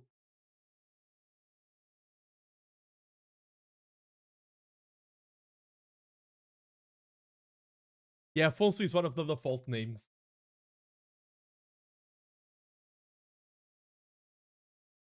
Back to Capture Age. Hello, hello everyone, and welcome to another match of T90 Titans League Community Edition. These are not the pros, these are more of the high to low elo players. We have players sitting at over 2000 elo, others are low. Today I bring you some of the high mid elo players here in the left side of the map. In the blue color, we have Jaloping Chris, who is commanding the Celts. And on the right side of the map, we have Yit Ronin leading the Japanese. Yes, Celts and Japanese, a lot of infantry on the way for sure. Egg question. We have a lot of eggs in Age of Empires. Are there any tournaments, competitions with fully randomized maps? Or is that completely unworkable? Some games have I split you choose rules to compensate for asymmetrical advantage to that work. Yeah, there is a mega random league. Yes. There is Masters of Hyper Random. I think I like Japanese more here. If this wasn't Chris, if I was a caster going into this with no prior knowledge of how the matchup goes and of who Chris is, I would agree that I prefer the Japanese because, okay, you trade 1-to-1 with the infantry and your infantry is attacking faster. You can relocate your economy easier. It's easy to mill on the outside. The Japanese have all the ingredients to be strong against the Celts and to dominate this matchup.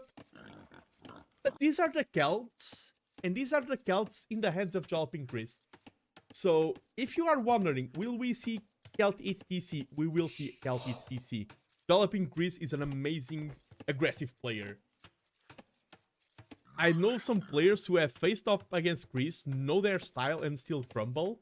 I feel like if you're not expecting, you will be surprised in the worst possible way. Nice tier pushing. Each rolling is more focused on exploring. This spore can sometimes walk into the unscouted terrain. Doesn't find any deer. Wait. Does he have no deer? Oh, he already pushed them. Caster blind. The deer are here. Okay, okay. Oh dear.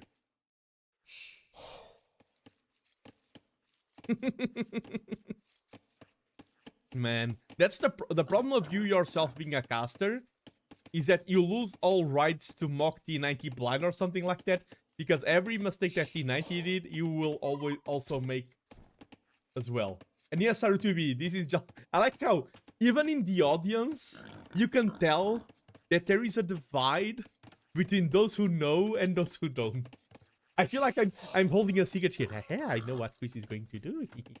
Ahaha. But a thing that scares me about both Chris and Maxi is that they used to be kind of one tricky style of players. They do one thing very well and you put them off that one thing and they crumble. I've seen both Chris and Maxi adapting quite well. I think they are evolving into the next level. I mean, Maxi even reached 2k elo. And I'm very excited to see what Grease will bring here to the table. Both players are just playing solid. That corner is scouted, okay. Gale doing one thing, I know, but it is legendary. I have a video on it. Our base, yes. We do, here in this channel, we do support our R bases and mocking of our base. We support both of them. We support showing love for our base and we support teasing our base as well. I'm offended for the comparison of Chris to Maxi, but I won't say for who. I mean, Chris and Maxi, for me, it's like comparing a dollar coin to a euro coin. It's like, true, they are different, but they are both coins that are roughly worth the same amount of money.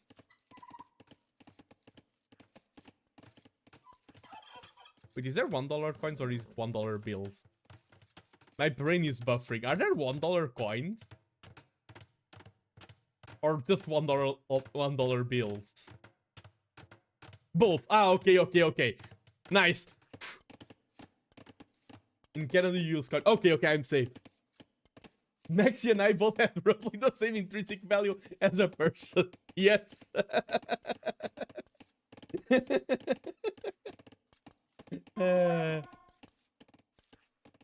You're even sitting at the same elo. You're always in the same tournaments.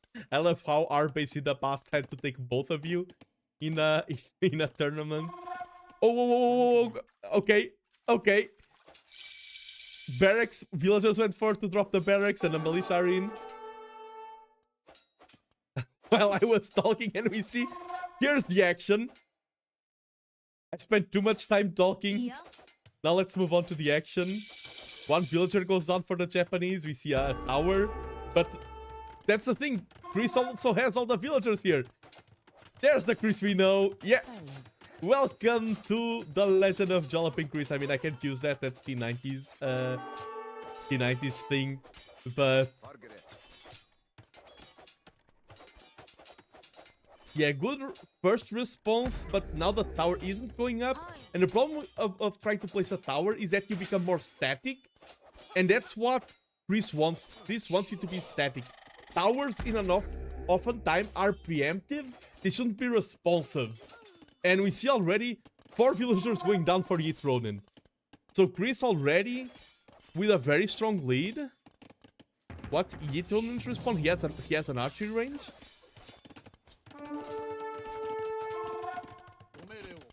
Archers are the correct unit, but these are... Yeah, the tower was destroyed, not cancelled. These are Kelt Manatarms. They move so fast. They will perform great against the archer. And now you're even forcing idle eco. And look, happy villagers, working, no pressure. And here, you're causing so much damage. Idle TC time climbed a little bit, but that's just sexy for us. And Chris for us. And that's the thing about going villagers forward. You can find uses for them. Don't bury some on purpose. Oh, I think it was this. There was a counter pressure by Manatarms and they kicked them out of berries. Those Manatarms could be very useful here on the defense. The archers will clear. And yeah, someone was saying already game over. This is not game over yet. Because of the counter pressure there, Mill went down. And archer numbers are starting to snowball. And look, after all of this trade, they're even. Press collected are even. Guilds are even. It's funny because this is almost the same elo as a previous matchup. But it is a completely different scenario. Yeah, the things are even, but this is not an F for Chris. This just means that, okay, things are even, now what's next? And Chris has the farms. Yeet Ronin is fishing. Chris lost the mill there. And with the Japanese, of course, you can easily just mill around the lake. These villagers here are dropping some houses. these man-at-arms. I would keep the man-at-arms at least 2 here, just to ensure your opponent did not return to the fishing. The 9 fishing is great. If you hit Ronin, I think you may think that these 3 man-at-arms will be helpful in the defense, and they would. If these 3 man-at-arms didn't deny that meal and weren't causing pressure, I think Hit Ronin would lose. I think those man-at-arms played such a key role this matchup.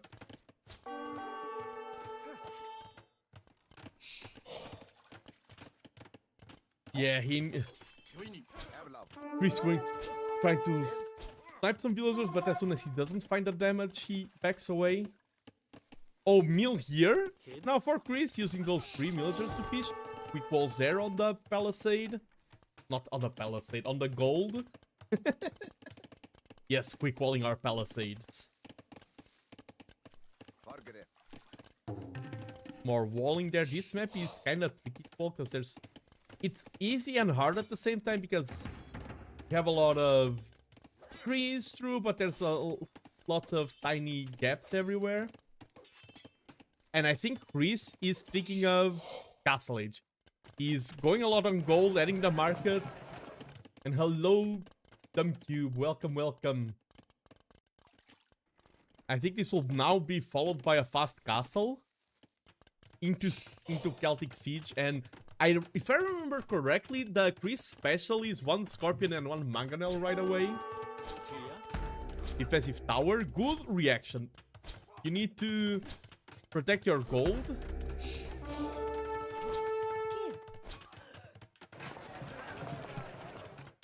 Yeah, he just needs a little bit more gold, and he's up to the Castle Age right away. That's the thing about Greece. You know how in a lot of tower defense games you have like wave 1, wave 2, wave 3. Greece is like that. It's not... In one of the previous games we saw non-stop pressure. Greece is like, okay, I hit you in the right timing. Now it's time for wave 2. You are not expecting it, and I'm about to reach a new power spike. And these Japanese archers, Gomereo, what are your orders? Will not fare well against the Greece siege, the Celtic siege.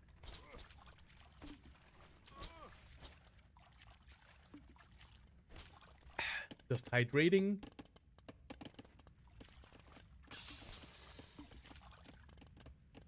That's a lot of archers. If Yit Ronin could reach a... If Yit Ronin was the first to reach Castle Age and converted these archers all into crossbows, they could melt Jaloping Greece's entire economy. Gomereo. Hai. Nanda. Io kirimasu. Always being annoying. Like, oh, you go to the south, then I'm going to send 2 more man-at-arms here. And just 1 villager is good, and you're buying time, you're making your opponent frustrated.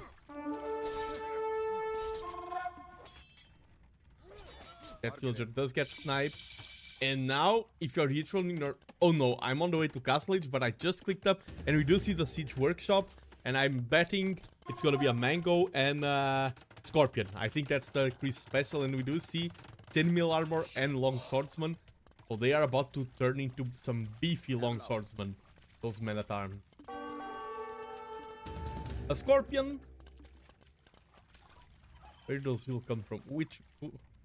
What fields? These?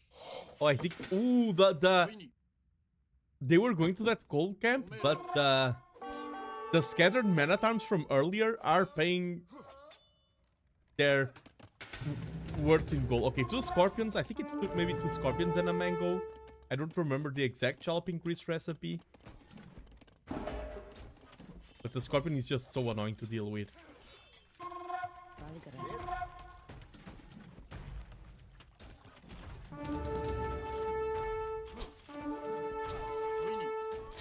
You can see now how tanky those Long Swordsmen are. I'm like, will this be a Mango next?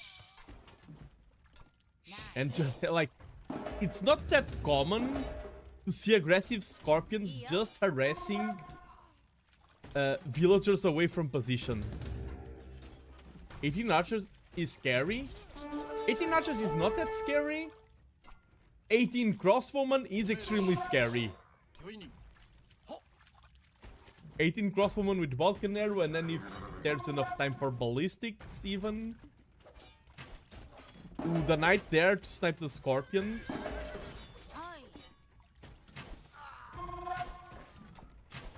Some nice shots out of the scorpion there.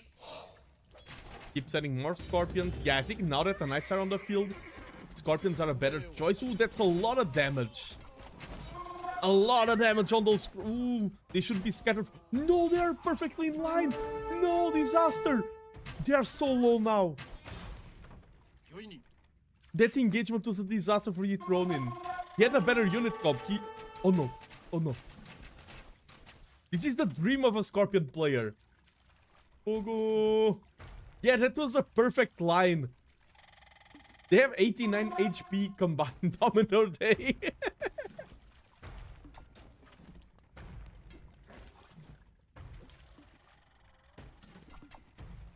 Setting up all these archers like bowling pins. Yeah, some spears, and the faster moving infantry is such a good bonus. Ooh, a defensive outpost, that's an interesting choice. And look, each Ronin's vision is basically his home. Jaloping Chris's vision is dots scattered everywhere. And I heard the first mango. Ooh, let me rewind it a little bit. First mango shot.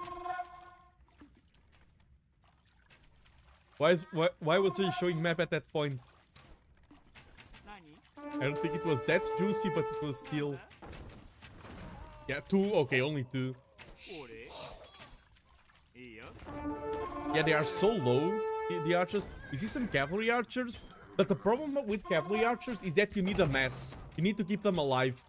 Cavalry archers are a power dip before a power spike, and I don't think Ronin can afford a power dip right now.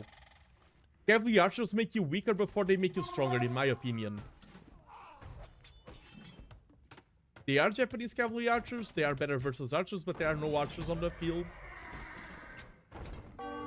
They are better to micro against the siege. I'll give them that.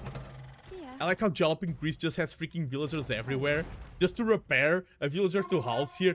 It's like, who said that villagers need to stay at my base? They are a mobile unit. Just like the rest of them. Yeah.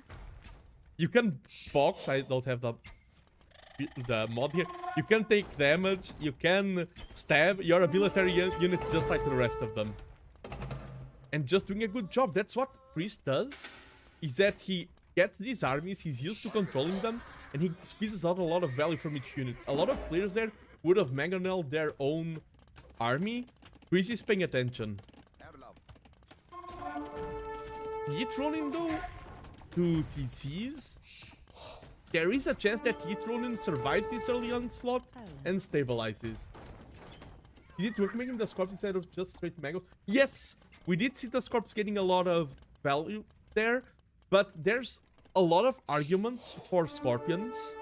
The first is, of course, a lack of friendly fire for your own infantry.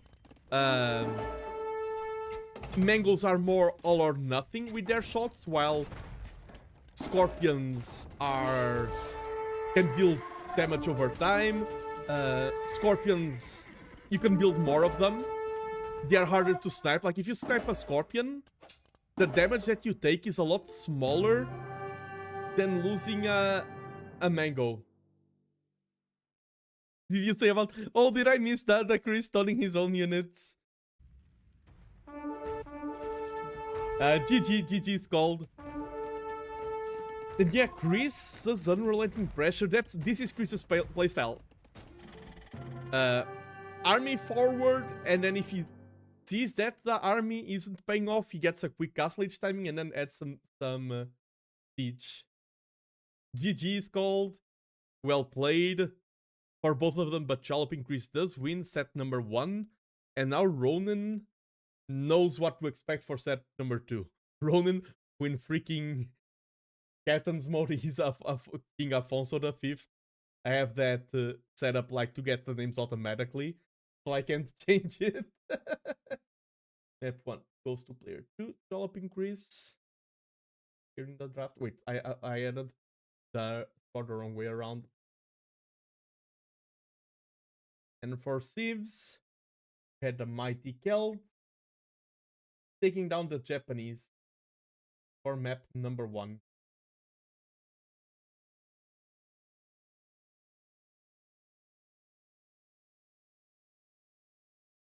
Okay. And let me set up the second match. But Ronin did play a solid game. The counter damage that he did, and we did see that the game evened out, he lost it in the early Castle Age. Not in the opening. And now we are moving on to probably Slopes. It is Slopes. Ooh, when I see the Civs. Welcome everyone to Slopes. And we have Jaloping Chris with the humans. For a lot of players, the humans mean one thing.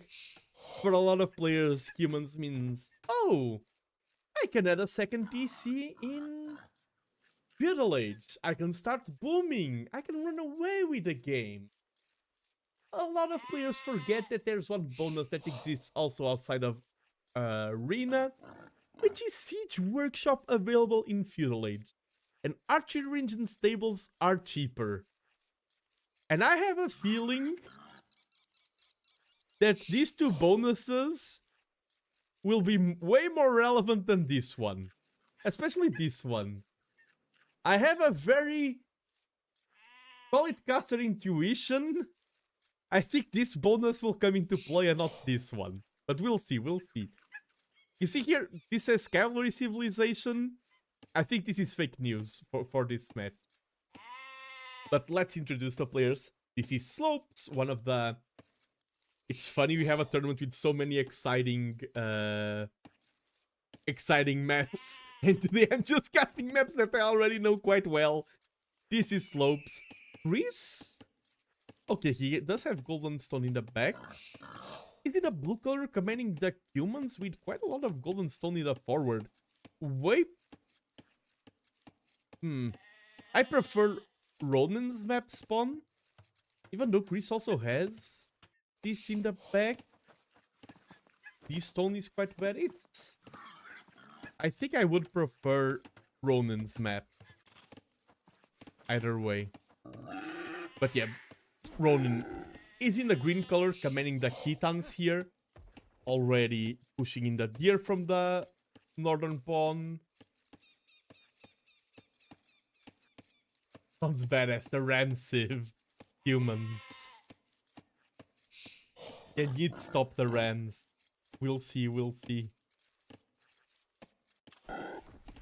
We saw there a board test as it was falling down. You see the lower case H-shaped berries. And here the nothing-shaped berries. And I like a lightning bolt. Very important to check your berry shapes. Very important. As some would say it. Nice pushing of the Ibexes. Chris, is he also pushing? Yes, we saw an Ibex go down there. Other Ibex is still alive. Both players, there's usually how you should play the map. You should push in the deer here, and scouting this early on is not that important because you know where your opponent is. You know that they have stone on one side, you know that they have gold on the other. There's not that much information that your scout will be getting you at this point in time. Soon, it's way more valuable. Soon you'll know that if your opponent milled here, if they milled here, you'll know if they are adding some shenanigans. Soon the scout will be very important. For now, it isn't. But I mean, let me pay attention to Chris's base. Very food jokes from you, Nano. Yes! We see a mining cap already. And that's indicative that maybe 5 villagers are about to walk forward and drop a barracks. And I think Yit Ronan will be like, oh no, not again. Because often when you play versus Chris for the first time, 4 villagers, sorry, you're like, was this a one-off thing, or is he, or is like Chris's strategy for that map, or is it a staple? We're about to find out that answer. Each Ronin with a solid opening, already going tutelage, and he's playing with the Titans. I remember when Titans were absolutely broken. Now they aren't. But they do have the pastures, which are unique farms that are bigger, tessellate greatly around the TC, and each farm can be worked by 2 villagers. They also have Skirmisher, Spearman, and Scout Cavalry line train and upgrade 15% faster. I didn't know about that. I knew that melee attack upgrades were doubled. That's one of the big ones. Pastures mess with the pathing of the rams. Ooh! So this was a counter Civ pick. And here they are. The Magic 4. Chris's 4, as they call it. Going forward, dodging around the relics, the squad. Always forward. A barrack and a house. The Jalapeno 4, exactly. This could have ramifications. Let's go, Isari. I love that one. Yeah, also, yeah, 2 female villagers, 2 male villagers. Gender equality here in Chris's base. A double date. Double pickaxe? What's that? You don't need double pickaxe. I like how some players will hide the villagers. Chris is like, nah, I have my villagers forward here, and thank you so much, Javan, for the, or Gvan, for the follow.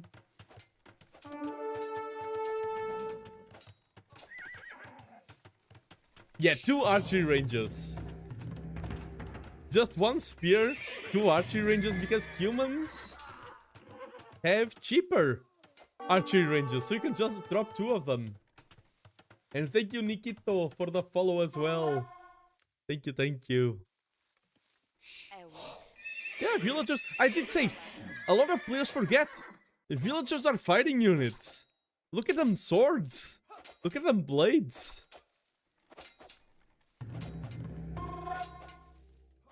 Oh, Nikito, the only reason is because Capturage hates my VTubing software. Sorry.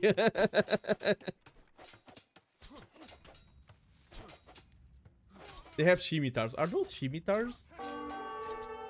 Yeah, they look like scimitars. But yeah, double archery range. Yeah, no defensive tower to stop the archers.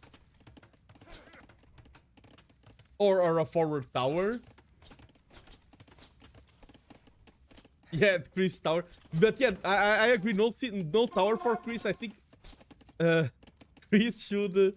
Chris towers with his build. I like how people know the Chris Chris meta. That's a thing. Yep.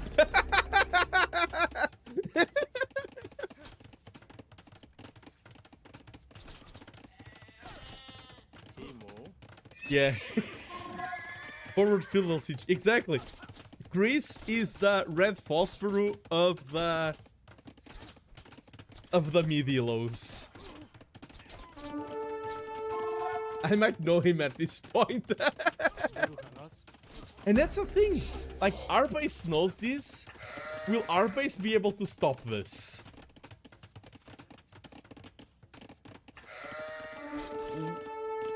And the TC, yeah, the tower outranges the TC. So yeah, just trickling down, and we have the siege workshop, and then Rams can work on the TC. And like, what do you do? And now Rams, exactly. Like, you can't go castle age because you will lose your TC. This is every human Chris game.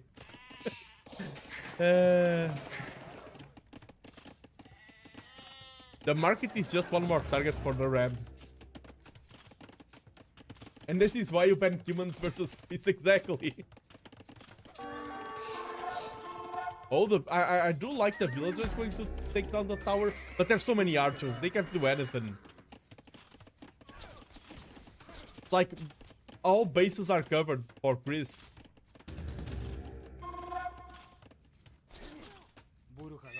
And that's a great thing he's doing. Okay, he's house. That's not a great thing he's doing.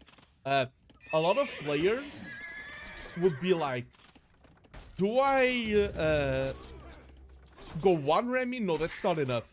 I'll keep my Rams back. No, you want to snowball pressure. Your opponent sees a siege workshop. They know you are going Rams. Send them forward. Attack. Oh, when we do see a counterattack from Ronin, Forging is on the scout, so they will do damage. Ooh, that may be a lot of villagers going down, but the Rams are starting to go forward here.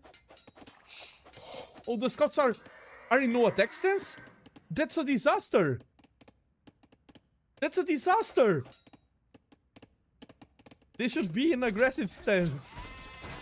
The market will go down. That's more wood for Chris, and a lot of players forget how important wood is of a resource in the early game.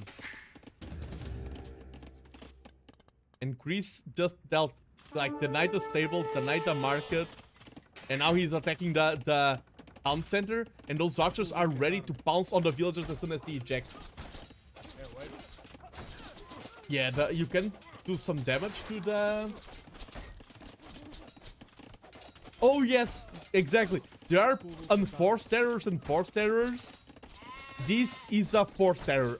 Yet Ronin is making a lot of errors because he's not prepared to this, and he's just like trying to survive. There are mistakes that you do in your build order, in your choices, and there's sometimes you're under so much pressure that you just can't think. And Jaloping Chris is not producing villagers, but he's also taking down a lot of villagers, taking down a lot of rest in repairing. Even going to get 2 more battering rams his house again. But even taking down another house. 2 villagers in queue are right, he was just housed. Here I am slandering the great economic potential of Chris. Blacksmith would be a good target next. Stable. Is there all of these pastures? Pastures just means bigger targets for the rams. It means that the rams will take down more valuable targets. Taking down the blacksmith now. The tower house, this looks astonishing. The aesthetic of the tower next to the house is superb. Chris here showing that he's not only aggressive, he also has a good sense of aesthetic. Oh, not enough archers there. The scouts are getting a lot of damage on those rams. A lot of free damage. The archers were out of position for a bit, and yet Ronin grabbed that position right away. Yet Ronin is still ahead in villager count, but that TC will go down soon, and a lot of those villagers are not working. They are forced to repair. The villagers who aren't repairing are chopping wood that is being spent on repairs right away. Yeah, doing the dance of archers. And now this is going too low. I think Chris should keep pushing. And GG's called. The TC went down. And after the TC went down, Chris could just bounce around with his archers. Man, what crazy sets we're having on. And I see that Wallace PT followed me as well. Thank you so much, Wallace. What crazy sets. I'm going to do that in the 600s tonight. I would recommend it, honestly, because that's the good thing you get about watching us streamers, about watching coverage, is that some players do not watch streamers. They just play the tourney, they just play their sets. But you are getting info into the tournament. And Chris is a menace. Everyone wants to see more matches of Chris. I've seen a lot of Chris matches in the past. I'm glad that Chris stays Chris. Yeah, statistics show that if you watch the streamers, and when I say streamers, it doesn't have to be TheNando. You have DZ, you have who else is there? I'm just joking. Tactical Tea Time, Bergwin, Zelda. I mean, Zelda from another generation of streamers. But you have a lot of great coverage. Snowy, Javisti, yes. Addictive Me, I mean, I will say Addictive Me when I see him cast. Has he cast anything yet? I think he said next week he's going to cast, so I'm being very rude. Sorry, Addictive Me, I love you. You're great. Please don't punch me in Red Bull Londinian. Exactly. But let's get over to Captain's mode. Link Xenos, thank you so much for the follow. Thank you, thank you. Go to the maps. Add a victory. And Jaloping Grease just stole the opponent's home map. So now Jaloping Grease is going to play on his home map. One with the humans versus the Titans. The great casters, exactly. Our base keeps changing what he's going to dress up as. Oh, the samurai is me. Our base is not a samurai. I know what our base is going to dress up as. Yeah, it is all play all three. Reason Dragon Gaming. If you are competing in this tournament, play all three. All sets are play all three. I repeat, our base has repeated it many, many times. I will repeat once again. Play all three matches. All groups stage sets, exactly. Then at the qualifiers, it's best of 5, but for now, it's play all three.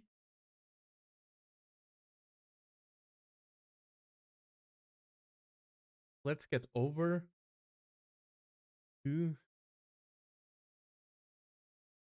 match number 3. Well, earlier we had a couple of acts. I've heard that story that some players were drafting for a best of 5. And even if you are demoralized, you should play all three because it's very unfair for other players. Because Yeet Ronin right now can take a match from Greece. Imagine Yeet Ronin just quit and said, oh, I won't play the third match. And in an alternate scenario, he stays playing and wins. That may be the difference between him qualifying or not. And if you are breaking the rules of the tournament, if you are not playing all three matches, not like suggested, you should do it, but you also have to do it by the rules. I'm just reinforcing both sides. It is both necessary and ethically correct to play all 5 matches. In this tournament setting, winning maps is more valuable than winning sets. So it is very important to make sure that all 3... Wait, what if we played best of 3 and set and 2-0? Then reach out to an admin and your opponent. I'm just a caster. Just a humble caster. In one of my tilt games, I decided to play it out twice. My normal APM by just overclicking everything as much as possible. It really stood out. Yeah, I think it is more ethically correct. Like, if you're Yeet Ronin here, and you're like, I don't want to play that final match, like you feel demoralized, go Persian douche, or go Wei douche. It is fairer and better for everyone to play a weird, quote-unquote, troll style of play than to just not play. Not play is the worst possible choice. And hello, Peter Silva. Thank you for the follow. Welcome, bem-vindo. See both players taking the boards, and Jaloping Grease is playing the Dravidians. I didn't introduce the thieves. And Dravidians have cheaper infantry upgrade. They have cheaper siege. I think this will be the same exact strategy that we saw in game number 1, not the one from game number 2. Yeet Ronin with the way. They have 3 villagers. I don't think John Swordsman. They are the John Swordsman here, right? Or not? Okay, maybe not. They aren't. No! But honestly, I didn't know it's play all 3. Yeah, that's Wu. Sorry. Who? Yeah, the way are the one I didn't play. Ways. Oh, the Jiangbei Raiders who fire those arrows. How can you miss its play all through? It's in the handbook. The streams. It's here in the overlay. Play all three. The draft is play all three. Our face is going to have a streaming error 1000. No, do not bring up the error 1000. How dare you? There was a watch party in the Discord. You can join the watch party. But yes, that's the good thing about being a humble caster and not an admin. I take no responsibility in enforcing rules. I take no responsibility in fixing those mistakes.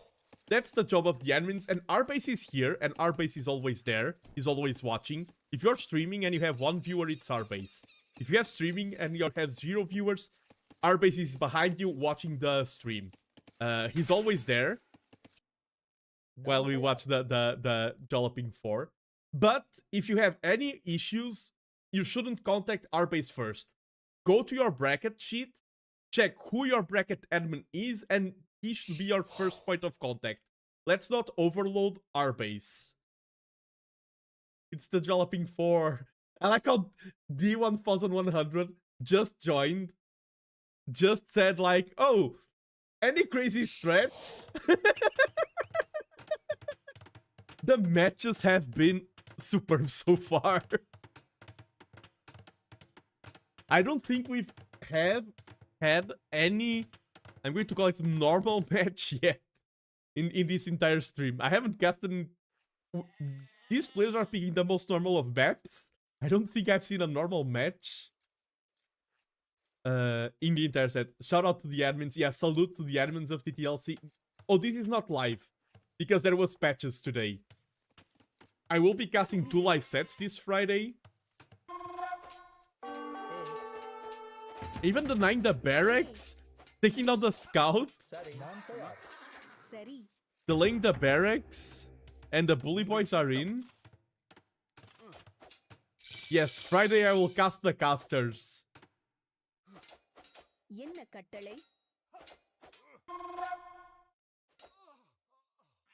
I think this time Chris seems to be a little bit behind. He took down a scout, but he lost one of the chopping. Oh yeah, the house rush! Of course! How could I forget? Nothing is more intimidating than the house drop. It's like, ooh, housing market is at a crisis. I'm so rich that I can even drop a house in your face. The ultimate flex. Or house into GG, never seen before strat, yes. Yes, and now we see Man at Arms on the way.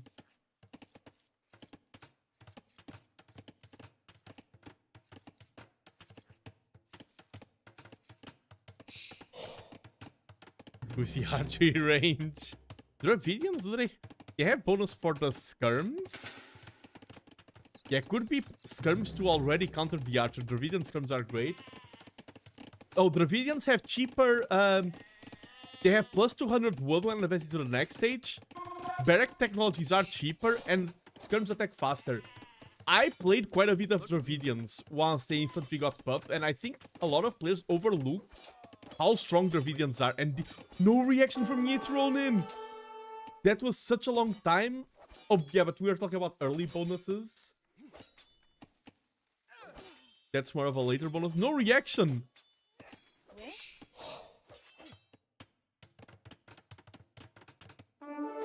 The entire economy is crumbling here. And GG's called. Man, the final match. That's what Chris does. GG.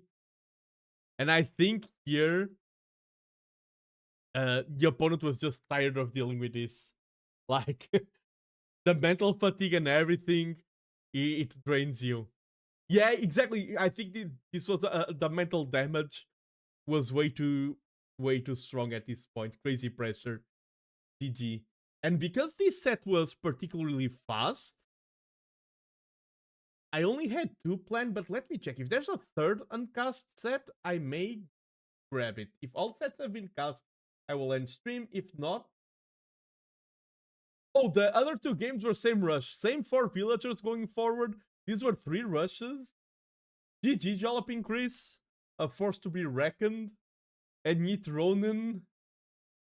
Sorry about the start you had to the tournament.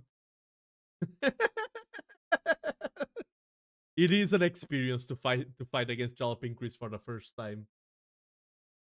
It's so hard to and only knows one direction for. And the thing is, as much as we laugh about it, he makes it work and he's good at doing it. It's not like, oh, he's weak. No, no, no. He's good at doing this. GG, well played. And now let me check the caster sheet. We have our... Oh no, first I can go to the bracket. This is the nickel bracket. Just check. Okay, none of the sets I could possibly cast are from the nickel bracket. I love that we can now show the brackets easier. This, and if I remember Zera's instructions well, just need to go here, write this, and now we have the nickel bracket. Let's go, and we have here updated Jaloping Chris already winning 3-0, and that's a great start for Group A. And yes, we see there our beloved admin, Arbase, is in this group as well. A lot of known players here. I've played against John Perkins in the past. Max is there in Group C. Metal Mania, who just won the Forlorn Cup. Lori, who is here in chat. Jag Warrior in Group B. In Group D, there's Eden. I've casted with Eden in the past. The other one. Spaz as well. Like, the Nickel group is the celebrity group. Not celebrities, that would be like T90 and Nearly, but it's the community names group. Let me check things here behind the scenes. I'm lurking in chat. Let's go. Everyone is here. That's why they are strong players, because they watch our streams, our community curated beloved streams. Let me check if these matches haven't been cast by anyone. I'm going to also take the opportunity and let me sign that I've casted these matches here. It was Chromium. Let's react here with the eyes. And let me react to this with the eyes as well. Doing our jobs as casters. We have a lot of behind the scenes structure to ensure that things flow well. To ensure that we can increase our coverage of sets. To ensure that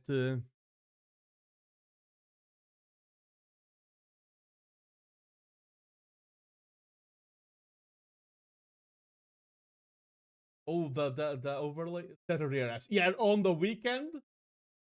Once the weekend arrives, it's gonna be way more sets. So I see here uncast sets. I'm going to go to the next one in order, which is close to this elo, which would be Upper Bracket, the Hambone versus Jaundice. I don't think anyone has casted it yet. Let me add my name into the caster sheet. Just doing my job. It's also a good opportunity for you lovely viewers to stretch a little bit. Look at the wall and blink. Hydrate those eyes. Get a drink. Water, preferably.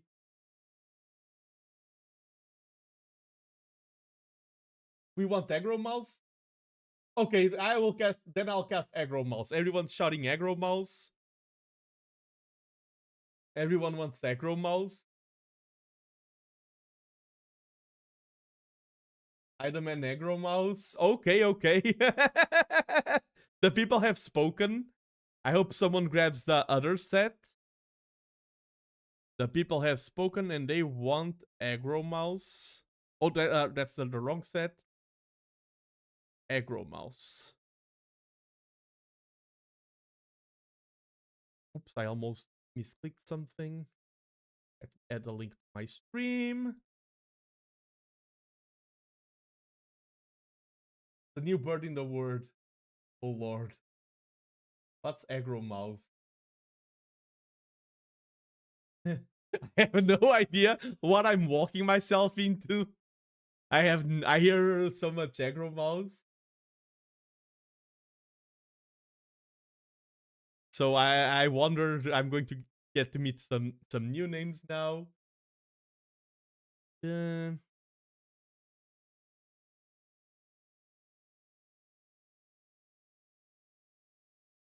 This is roughly 1200 elo. Let me get here captain's mode.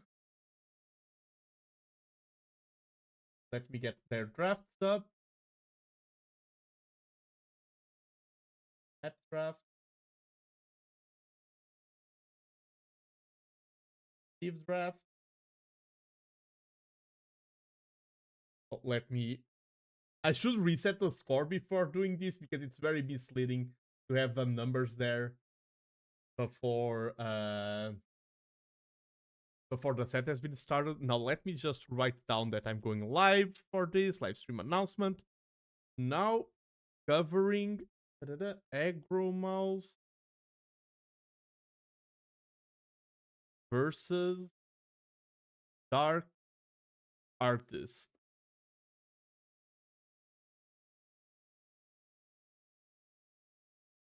And let me load up the match here in Capture H as well.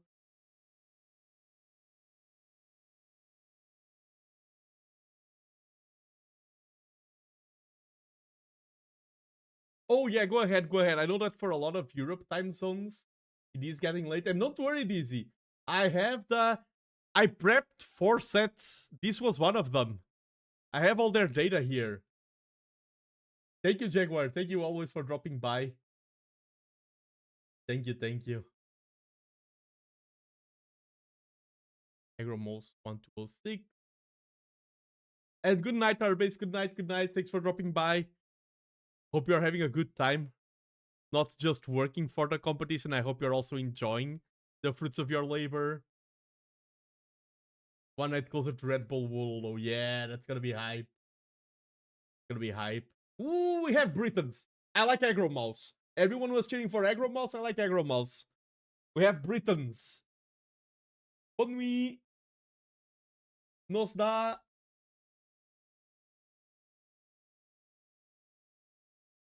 Oh damn, I'm in this group. Oh, let's go, let's go. Are we covering all the leagues? I mean, I jumped from league to league, Risky Ninja. I can't say I'm covering all of them tonight. I'm just covering 3 different. But yeah, I'm not committing to one league. I jump from league to league. I like to have a little bit of an overview. I do focus more around my elo. I'm 1500 elo, so I focus more on mid and sometimes a little bit of high. I don't cover the lowest elo that much because I feel like there are other players who are other casters who are better than me at the low elo coverage. Do you have any advice for not experienced players? Prep your draft beforehand. Like, have your sieves and everything. Don't do it on the fly. And of course, builds don't stop. And of course, not experienced players, that's very hard. Because not experienced could be like a 1k elo, 800 elo. I did download these games, but it's gonna be way better. Yes, let's go. And once again, Reverse Acopolis. Once again, Monocle. And Quarry. Okay, that's different. Everyone is playing the same maps. We have such a beautiful map pool. Everyone. I mean, if I was playing, I'm gonna be honest. If I was playing, I will pick the same maps as well. Okay, I just completed my first set and should review the games. It'd be cooler if you casted them. Oh, today I'm already like this is my first set of the Night Risky Ninja. I would love to. I would love to cover every single game, but alas, my time is limited, and this is my final set of tonight. Also, like, casting is demanding on your voice and everything, not on your APM, but we work other muscles. But yeah. Map draft is once again very standard. For the Thieves, we had 2P Bohemians, 2 Bengali citizens, and Lithuanians ban on one side, Aggro Mouse, Dark Artists ban the Mongols, the Poles, the Vietnamese, Hindustanis, Italians, and Berbers. Okay, a lot of solid bans from both sides. In terms of picks, Aggro Mouse has Georgians, Tatars, Spanish, Japanese, and Britain. I love that draft. That seems like a draft I would do, and I love myself, so I love that draft. On the other side, you have Khitans, Gurjaras, Romans, Way, and Teuton. I was going to pick Ghost Arena, but got banned first. No! And Dark Artist even probably got out of time and random banned Valley. But I love Romans, I love Teutons. Let's see what they have in store first. At this elo, this is a bit lower elo than we were covering before, 1200 elo. There's way more variability. There's anything can. I mean, we just saw Chris, so I shouldn't be saying that we're going to see more variability. But let's hop into the match then. We are on map number 1. This is Reverse Acropolis. That's map number 1, right? Just to be sure. Yes. Map number 1, Reverse Acropolis, and in the red color, in the northern side of the map, playing as the Japanese, we have none other than Aggro Mouse, who I've never cast before, but seems to be making quite a name for themselves in the community. Chat was going wild. Everyone wanted me to cast Aggro Mouse. But just because someone is known, doesn't mean they are better. Because on the other side, we have Dark Artist commanding the Khitans. And he's using the blue color. Players are very even in terms of elo. Already deer pushing nowadays. I don't know what they feed 1200 elo players. I only started deer pushing roughly at around 1500 elo. And now that I'm back at the game, I'm still 1500 and I don't deer push. Because my hands are slower. I'm turning to the 3rd age of man. I'm old. I cannot play Age of Empires. I'm saying that. I know the average player base Age of Empires. Probably a lot of you who are watching are older than me. With sons and kids and everything. So, the I'm old argument. Dude, I'm 44 exactly. Well, I'm 31. So, I'm probably the oldest person in the Age of Empires community. 31 is very old age, right?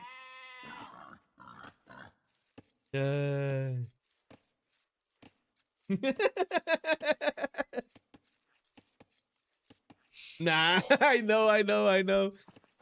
But that's one of the cool things about Age of Empires. You can find like a 17-year-old playing against a 60-year-old and it wouldn't be that uncommon. Even T90's uncle plays Age of Empires. I think you might be the youngest in chat right now. Yeah, Lord Doubt, true. Oh, nice job at... And deer pushing, only one of the players is deer pushing.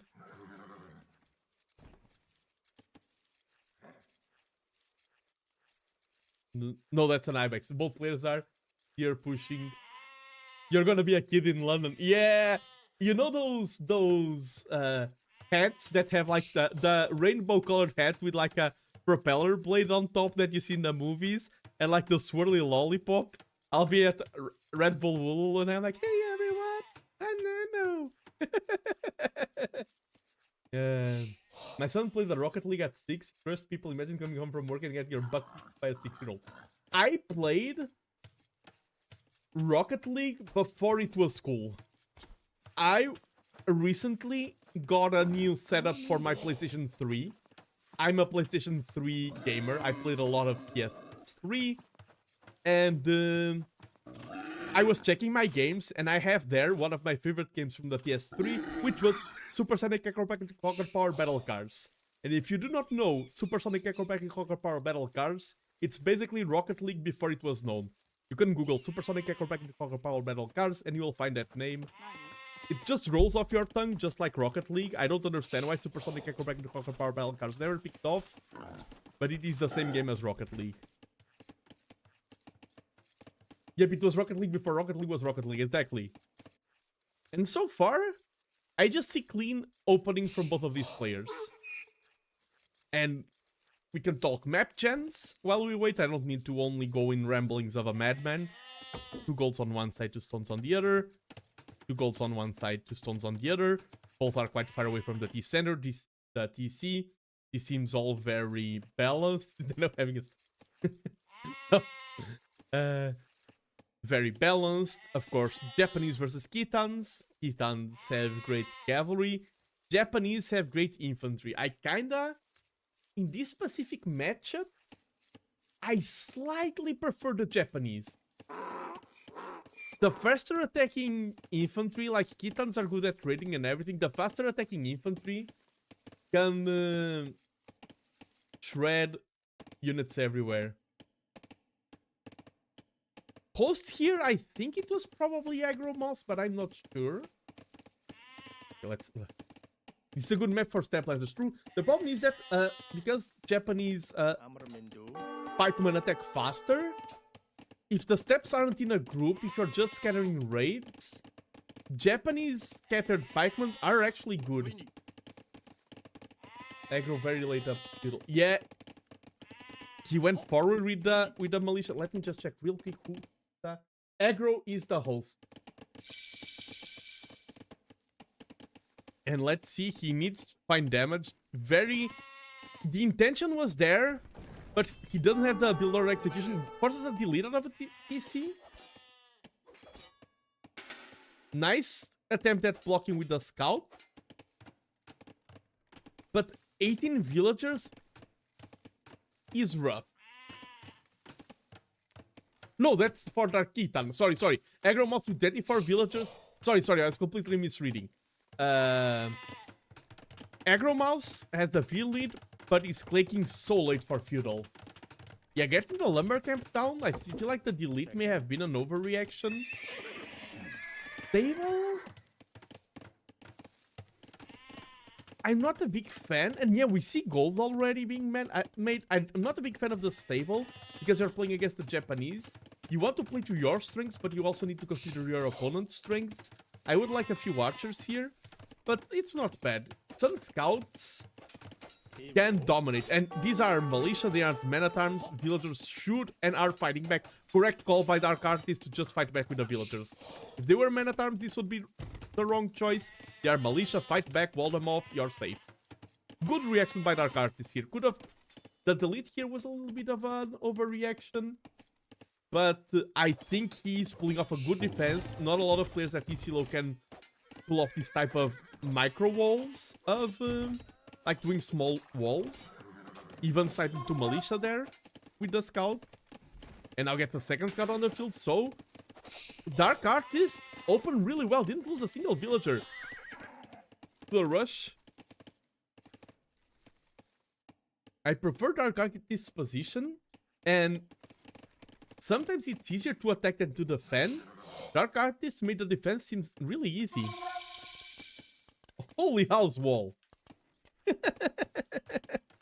And who would have thought that Aggro Mouse was the aggressive player here? You see archery range follow-up, a lot of gold in the bank. Could be archers. Japanese archers are good.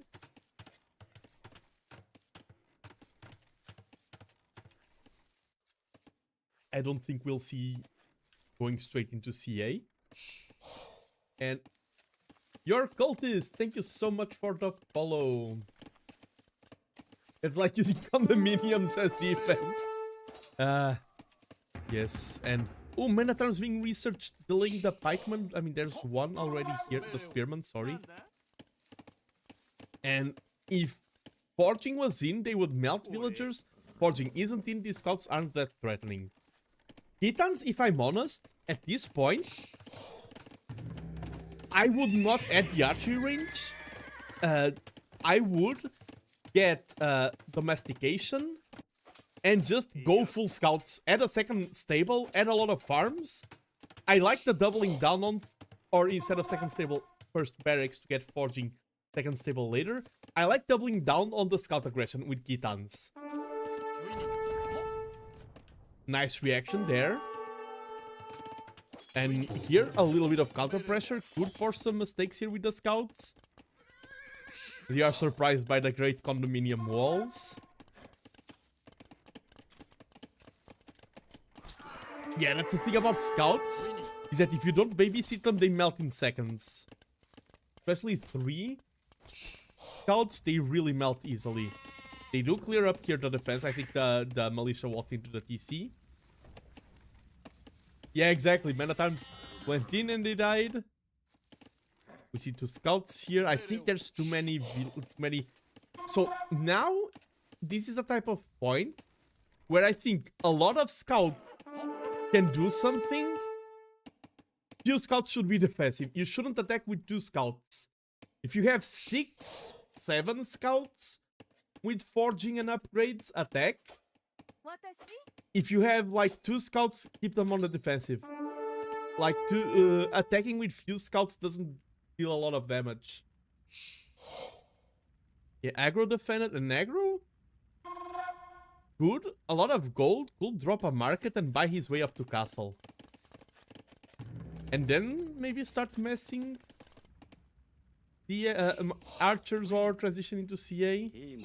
I like the skirmishers here already in reaction for the archers, and those archers will do nothing at this point. Even getting Miss Micro, that's more common at this elo. Like, this will happen at this elo, and I don't think this is what causes you to win or lose games. I think often what happens at this elo is that there's decision-making mistakes, and those decision-making mistakes make it so that the game is harder for micro. I don't think you should focus on a micro here. I think losing those 4 units, yes, a pro won't lose them. But I don't think that's what costs you games in this type of elo.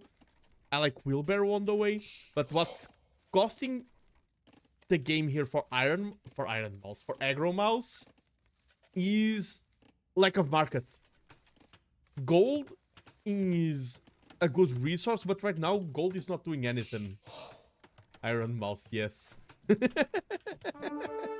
I know what I said.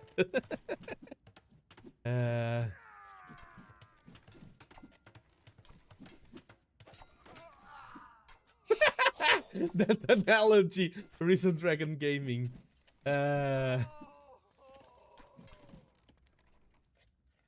He'll get Dark Artist 15 to 5 in unit KD. Way better army efficiency.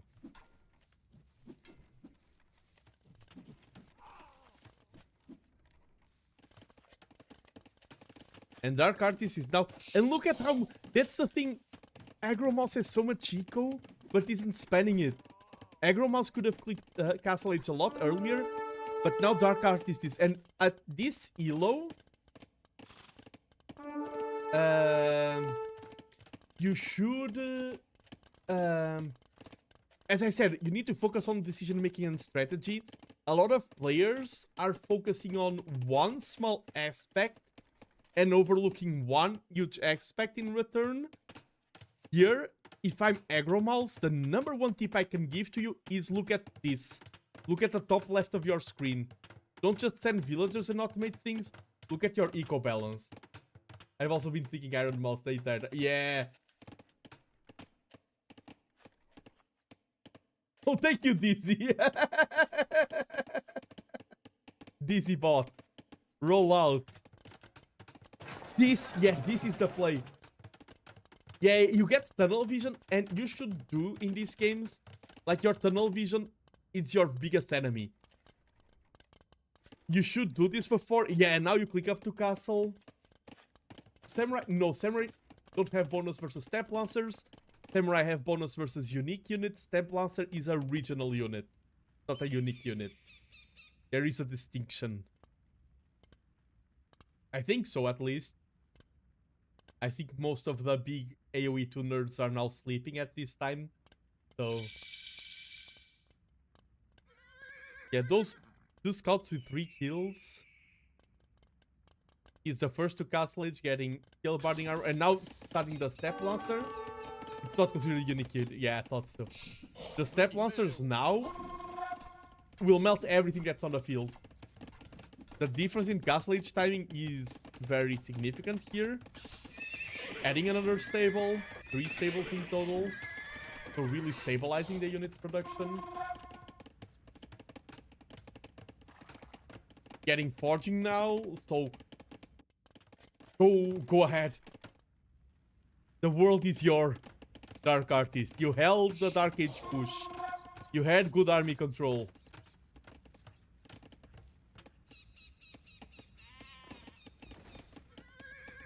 And it's normal.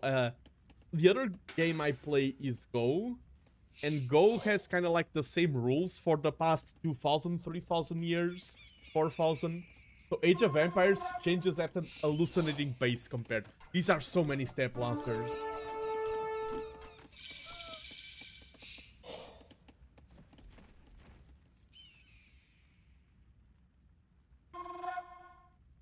Step lancers feel really strong. Just adjusting my position in the chair. Step lancers feel really strong when I play against them, but somehow when I play them, they don't. I feel that. I've always wanted to learn Go. I often stream Go as well. A unique unit is just a unit that one Siege gets, exactly. And now we see that Siege Workshop. I don't think the Siege Workshop was needed, to be honest. I think you're just delaying your own attack. I think this is something hard to gain in terms of game knowledge, which is situational awareness. The fact that you got up to Castle Age faster than your opponent means that you have a window where you can just do whatever you want. And these 9 Step Lancers right now are like Aggro Mouse's bank earlier. Resources in the bank do nothing. Military units dancing are also not gaining you any value. And this is the like idle TC time is very important. This is a time where I think like even adding a little bit of idle TC time wouldn't be bad if it means that these units were being active. I think that's more important.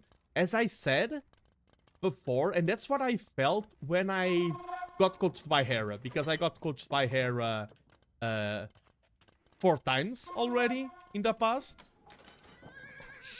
And what I felt with getting coached by Hera is that the game seemed to be ridiculously more easy because I wasn't doing more, I was just focusing on the right things. And now the Cav Archers, as I said before, are a power deep that then transforms into a power spike.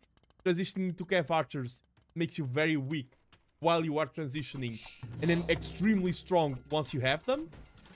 They will perform great versus this. And the conga line! Aggro Mouse getting great engagements. The lack of ballistics does harm in Cav versus Cav engagements. Forward Monastery.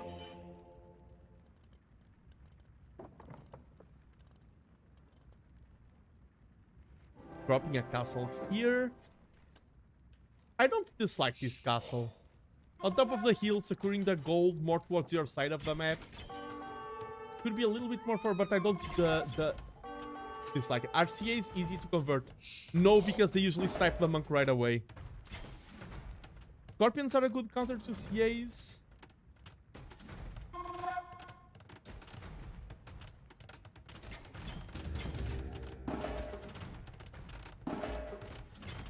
You just need to scatter them and then you can take good engagements. These are Japanese CAs, so you can't answer them with archers. This will be a matter of unit control now. Some units scale up with elo, others scale down. Cavalry archers are worse, and this is a great engagement for Dark Artist. Dark Artist is clearing everything away here. I was just about to say, monks get stronger with your elo. Militia get weaker with your elo. I mean, they used to. I think now it's not that ridiculous. Cavalry archers require a lot of attention. The higher elo you are, the stronger your cavalry archers. And there we saw one of the reasons why. And they shred buildings instantly. And now finally, the Khitan army is on the move. Dark Artist does have 2 TCs behind this. Very low idle TC time for both players. I was criticizing you a little bit if you're one of these players and watch this match live or as a VOD. I'm just using small critiques to help you learn. I hope that no one is offended by them. Darkastis is like, I feel like Aggro Mouse here isn't doing anything wrong. At this point, it's just that he's in a position that's very hard to play now. I don't think he's making any mistakes at the moment. It's just that it's hard to stop this. Ew, nice quick walls. But both players are doing an amazing job at idle TC time. That's one thing I wanted to point out. For this elo, that's astonishing. The CA are now here, but and these are Khitan Step Lancers with plus... Oh, only have +1. Could have +2, which would be +4 damage, but still they shred everything. And I think Aggro Mouse, the fan favorite, has reached a position now where he can't recover. Shredding everything. Yeah, Step Lancers are such a good raiding unit. I think the main cause of Aggro Mouse's loss here was that very delayed Castle Age timing. And GG's called. GG. Look at... What is this APM?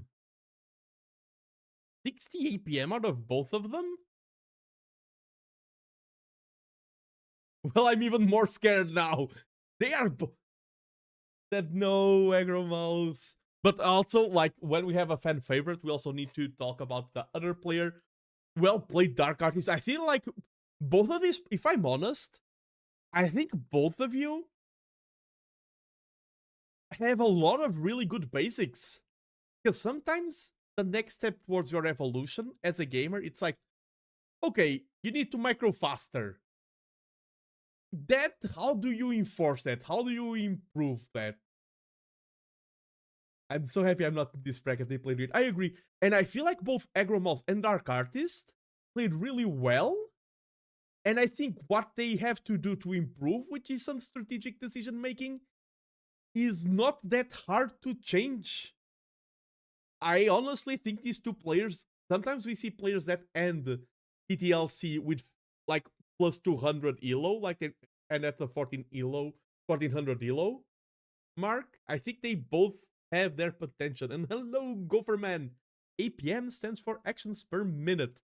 And in Age of Empires, we actually use a metric called EAPM, which is effective APM, which means that not all actions are counted. That's why when you see StarCraft players, sometimes this move is like, this number is like 200, 300. In Age of Empires, it's a lot lower. Not that Age of Empires players are all slower. Some are, some aren't. It's just that it's the way that this game counts. It only counts actions. It doesn't track your mouse. I'm so happy in my third pack. Dark Artist wins match number 1. Let's go back to the drafting screen of map. And Reversal Corporal is going to Dark Artist. In terms of civs, we had the Khitans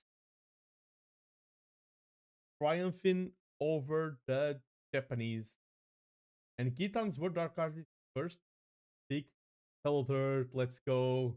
I always get in the mood of playing AOE after watching community tourneys. Let's go. As I said before, I kind of want to play Age of Empires. It's not that I do not want to play it. I just want to... I want to be even better as a caster. I want to be a quote-unquote professional caster. And I prefer to focus on casting, on improving my casting elo alone, rather than being divided between improving my gameplay and my casting. That's it, basically. I feel like I just said a lot of words to convey a very minimal amount of information. I was not that efficient. Group leader, let's go. Shout out all the dirt players and all the lower elo players, the true legends of the tournament.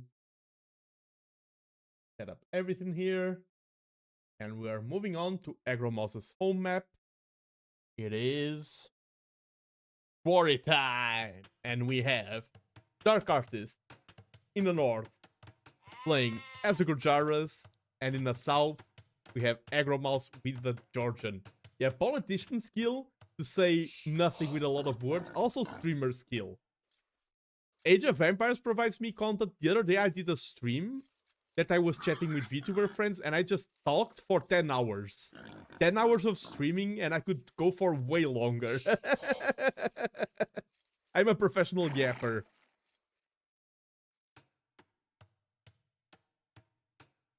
My first match is tomorrow. I can't get team game tonight. First ever cast, so no promises on quality or knowledge. We all started there. My first cast was like 2 years ago, maybe? I've lost count. And I've definitely improved in a lot of things. Like, it will be very overwhelming at first, in my opinion. But just focus on enjoying it. Don't be too harsh on yourself. That's my main advice for anyone who is starting. Like, you cannot compare yourself to someone like T90 or Neely or Dave, who is doing this for ages. There's so many skills that come into casting. There's, like, I'm trying to improve my camera control. I used to scroll the map with my mouse wheel, and when I did that, sometimes I accidentally zoomed and unzoomed, and I think that's really bad cameramanship. Like, there's camera work that you are doing, there's the conversations that you're having, there's knowledge of the game itself, there's like, what do I focus on? Is this a moment where I should be commenting on the Steve matchup? Should I be commenting on the map layout? Just go on your own flow. And someone just asked, Paris on the TC, what? This is a good time to talk about the civs. We have Gurjaras versus Georgians, and Gurjaras are one of those civs that have a unique start. Gurjaras start with berries on their TC, and they can garrison sheep onto meal, and they are now producing food over time. Why are they so loud? The meal... Ah! Okay, I cannot collect the meal. If I click the meal, I just have spammed with sheep. It is producing a trickle of food. You see here the Gurjara food is trickling up.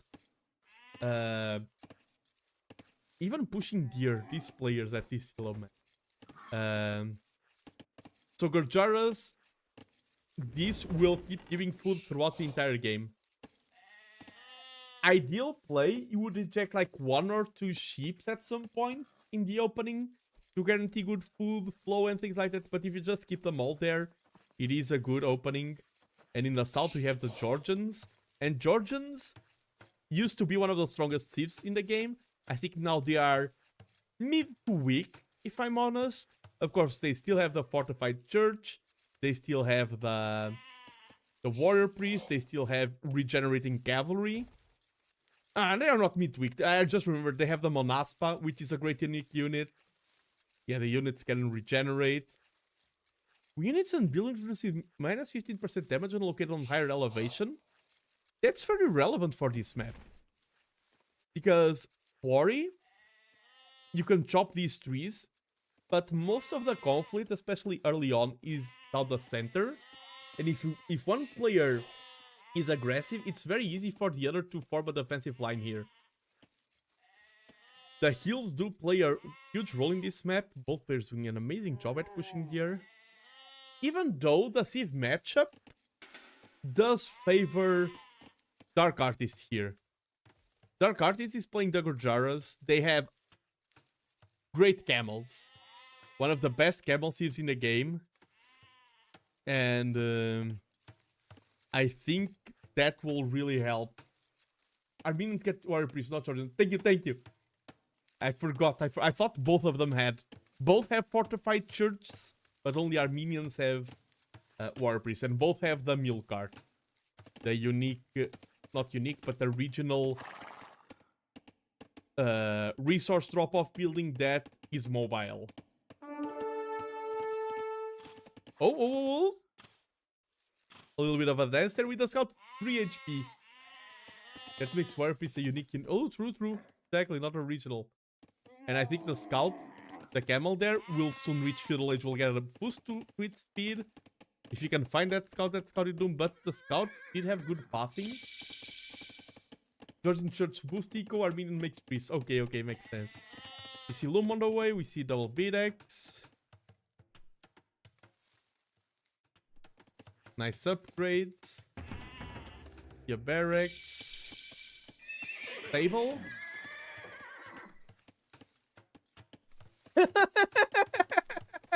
Oh, it's Gopherman in Twitch chat. He's my opponent tomorrow night. Don't give him too many tips. I love that. So tomorrow we have a YouTube versus Twitch match. Let's go. Armenians are also the ones that get the relic not charged. Okay, okay. And we see already scout opening. But we see a stable on the other side.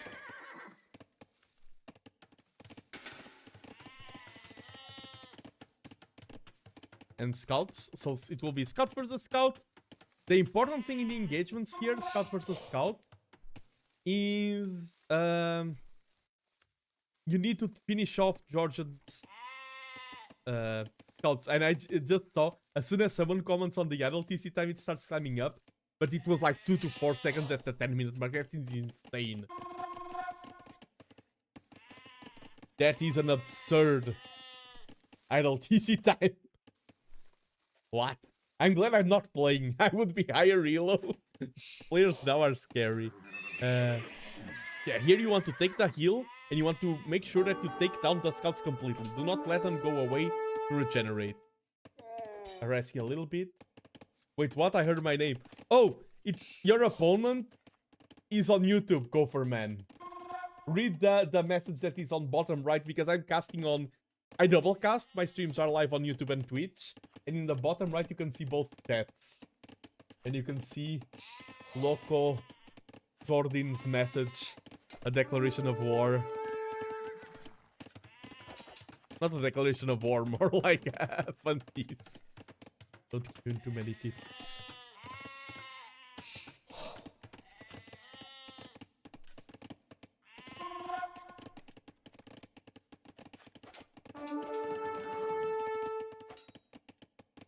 Yeah, nice call out of Dark Artist to respect the number of scouts. And now, yeah, now Georgian scouts are falling, so they won't be able to fall back and regenerate back to full HP. It does take a while, but they do have quote-unquote infinite value. Another falls down. Okay, that Pikeman, that Spearman there changes the entire engagement. You cannot fight this with one Spearman in the mix. Be very careful with how you micro this. And last time, Aggro Mouse's demise was his lack of Castle Age setup. Now we have 12 farms versus 9. Farming is one of the most important things in Feudal Age, especially early Feudal. So I do prefer Aggro Mouse's setup here. In the farming department.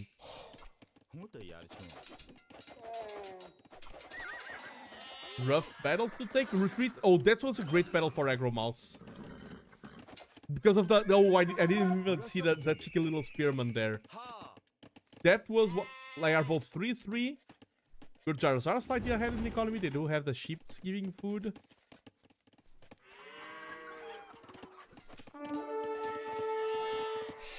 I heard you should have 6 farms for each TCN stable that you have. True, but for if you're playing Feudal Age, your priority is Castle Age. So you can go up to like 16, 17 farms easily. This is 15 farms, like you can even add 2 more. If you're in Feudal Age, you don't want to have wood in the bank. You want to convert almost all of your wood into farms. That balance is more of a late game thing. Not as much of a Feudal Age. Both have double Virex and horse collar. None of them have wheelbarrow. Quite an even match. They are playing mirror style. Urjaros is slightly ahead.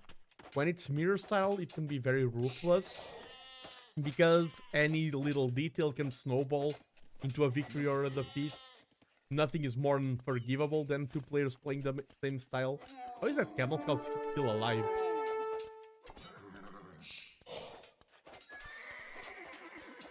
Nice engagement out of like one of them has a better engagement than the other has, and now Aggro Mouse will snipe two villagers. No, but snipe the camel and retreat the weak scouts. You can even produce new ones and leave these ones at your base. Yeah, healing. And Dark Artist, this is the first one to click to Castle Age, and once again, Aggro Mouse, despite all the farms, some of them aren't being worked on.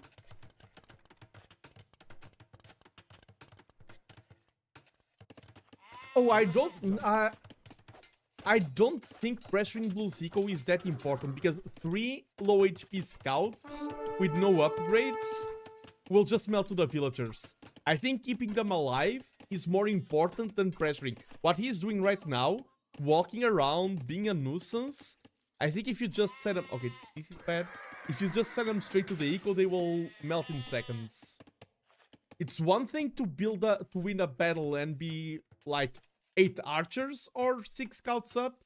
It's another thing to be with 3 half HP scouts. A lot of players feel like, okay, I have units, I need to use them right away. And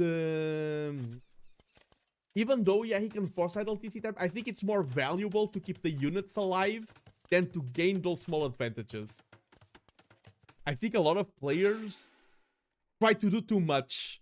That's one of the things I learned with Hera, even though Hera does a lot of things at the same time, is that sometimes just doing nothing in the game, just waiting for the next step and keeping your units alive is way better than feeling the pressure to, oh, I have units, I need to use them all the time. Keep them alive, they can be upgraded to light cav, they are regenerating, you are the Georgians. And Dark Artist is the first one to age up, so now he will have access to a lot of upgrades.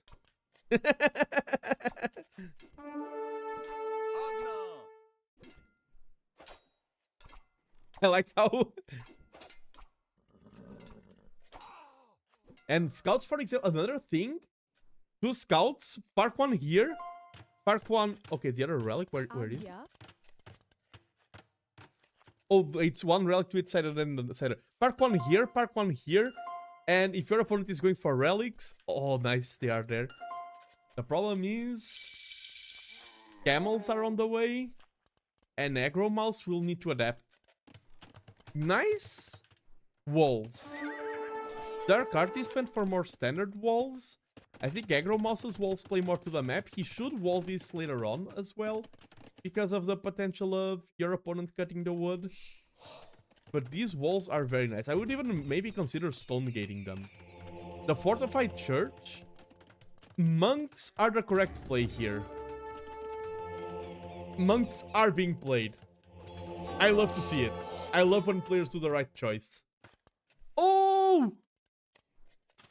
Disaster! Everything was right, except the hole. There was a hole in the wall. The calamity. That's like... I hate seeing players punished like that. Makes sense, you learn how to double check these things. But... like... the monk is something you should be rewarded because the correct strategic play. The wall was a good play, but you were punished by the wall because of the unseen hole. Dark Artist now, adding another TC. You should boom in this map, even if you're the aggressor. Yeah, for the scouts that stayed alive from earlier, cannot fight the camels head on. But they can snipe mangoes, for example. You die enough times, then you learn true. And then you learn, and then it never happens, and then you forget, and you go back into the loop of dying to it again. I don't think Reg put the hole, no. There's nothing there. Just added 2 houses there behind, but they aren't doing anything. And this is gonna be tricky.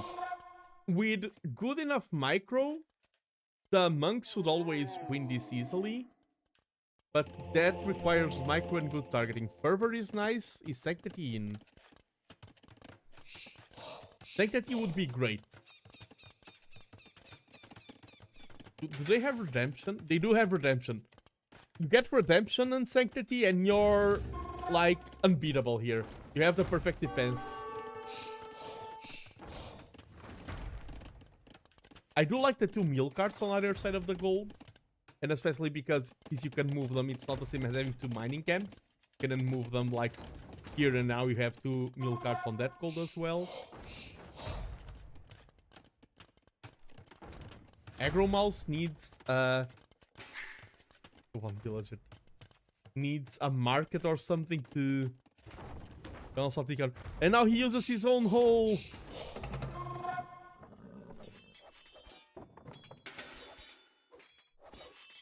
Not enough to snipe the mango. And nice call by Dark Artist to even go for the repair. The hole is still there. And scouts are on the field. Need to be careful with those monks. Redemption isn't on. Those monks can all be flattened. I think Sanctity isn't on. Redemption isn't on.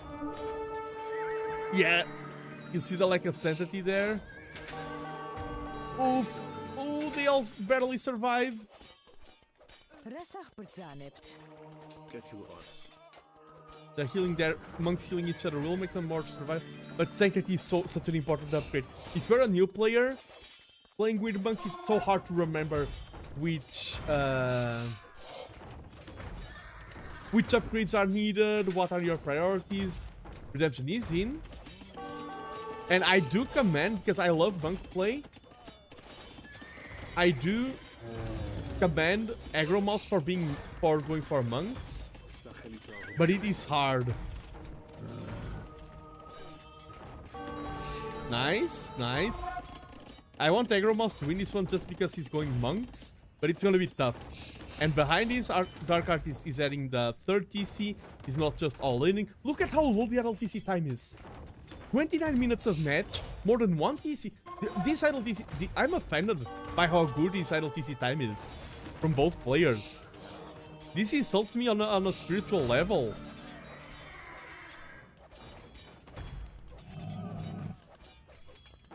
Yeah, monks are such a good unit. Not only the conversion, then they heal, they make your units have infinite value. And turning your opponent's army against him. Converting another. Gold, targeting the low HP one. But it works out and then you can just heal him back up. I love monk play. I love using monk play. I've won matches with monks alone. Quite a few, actually. And nice use of the fortified churches as well. I like to see players utilizing their thieves.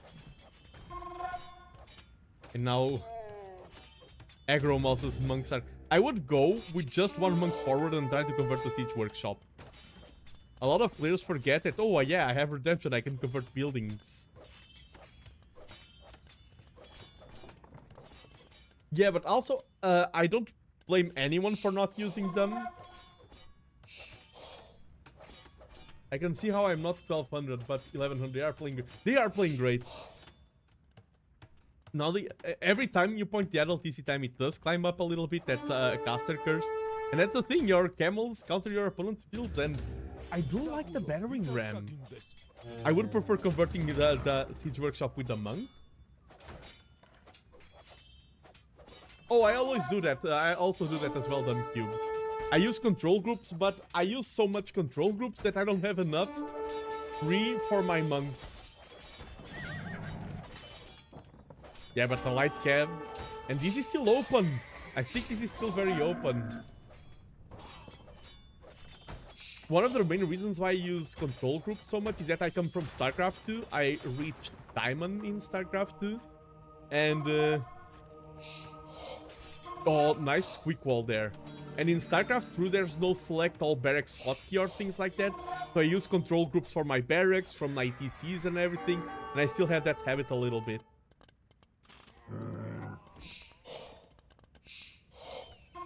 He finally plugs the gap. He should repair the barracks as well.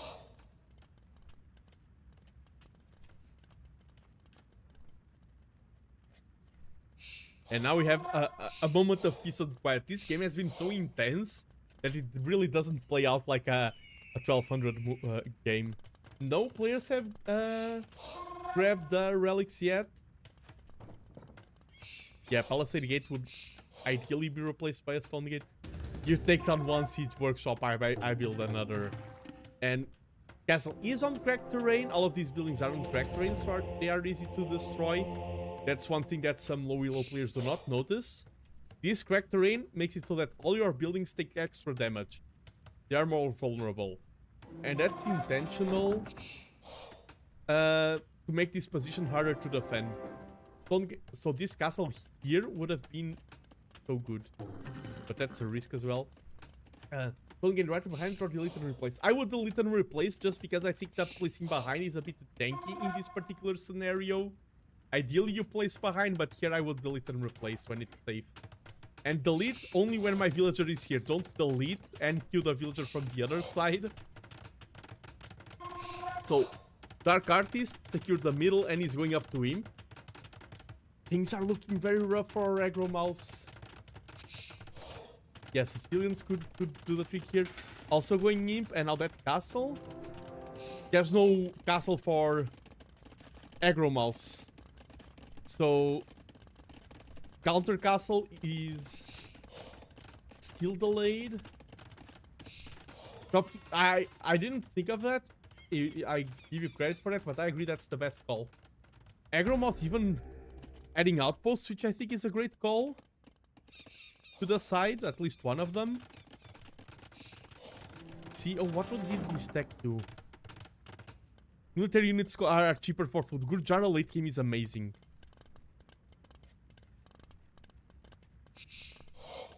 Who is cutting on the left? Oh, but the monk!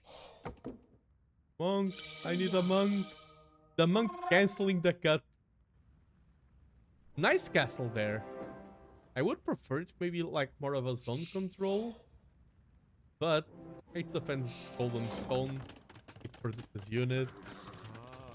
You shall not pass. Your opponent is imp. That's so dangerous. Oh, the heist. The heist. Yeeted away the relic.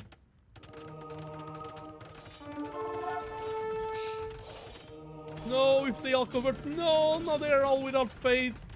And it's gonna be a massacre. They all converted a single unit. The amount of res. Aggro Mouse is playing such a hard game. What Aggro Mouse is trying to do is so difficult for this elo. Like, Castle going up and going for Manaspa spam would be great, but Castle went up and Castle will soon go down. You won't catch me, my low ass doing that. I do like the spirit. I like the spirit of the micro. Oh, second castle? Sniping down the trash, but not enough cavalry. I think Dark Artist is just in a much better position. He is fighting uphill though against the Georgian fortifications. So they are taking less damage, but there's so much units for Dark Artist. Dark Artist's entire match, he was safe. He never had any pressure at his home base. He was first to win. He has heavy camel rider on the way. I do prefer Gurjaras in this specific Sith matchup. And Manaspa spam can be a way of countering this, but now the thing about Manaspa spam is that you need castles for producing them. And now there's no castles in the field.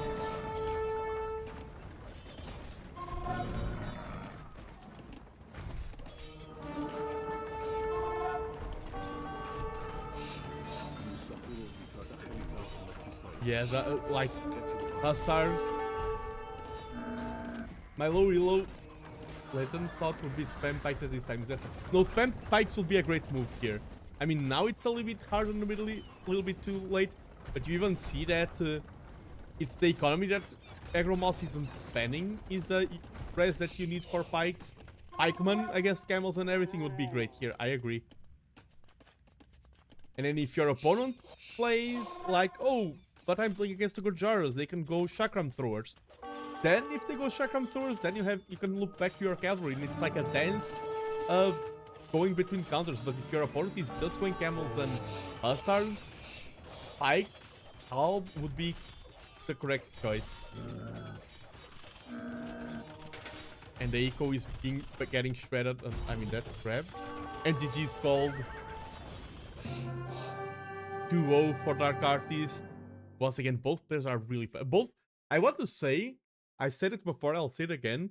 It's not that Aggro Mouse is playing a bad game at all. Aggro Mouse is playing really well for this hero in terms of Vital TC time. I think some decision makings from Aggro Mouse do make the game harder. And in this game, I think Dark Artist had a more objective game plan. And also an easier to execute game plan and followed through efficiently. But let's go back to captain mode. Let me update the maps. Had Quarry and Dark Artist. Oh, this was Aggro Mouse. Oh yeah, Dark Artist stole Aggro Mouse's home map, exactly. Yeah, Dark balances economy and production well. And Georgians fell the might of Gorjaras. He's going through order. I hope we have the Romans now on Monocle, because I love the Romans. Let's see what they have in store for us. Checking on real quick. Okay.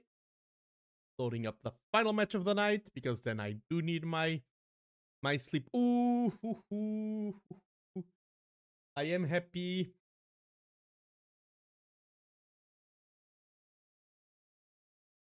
I am very happy, and now I haven't seen this match, but spoiler alert, Aggro Mouse is winning.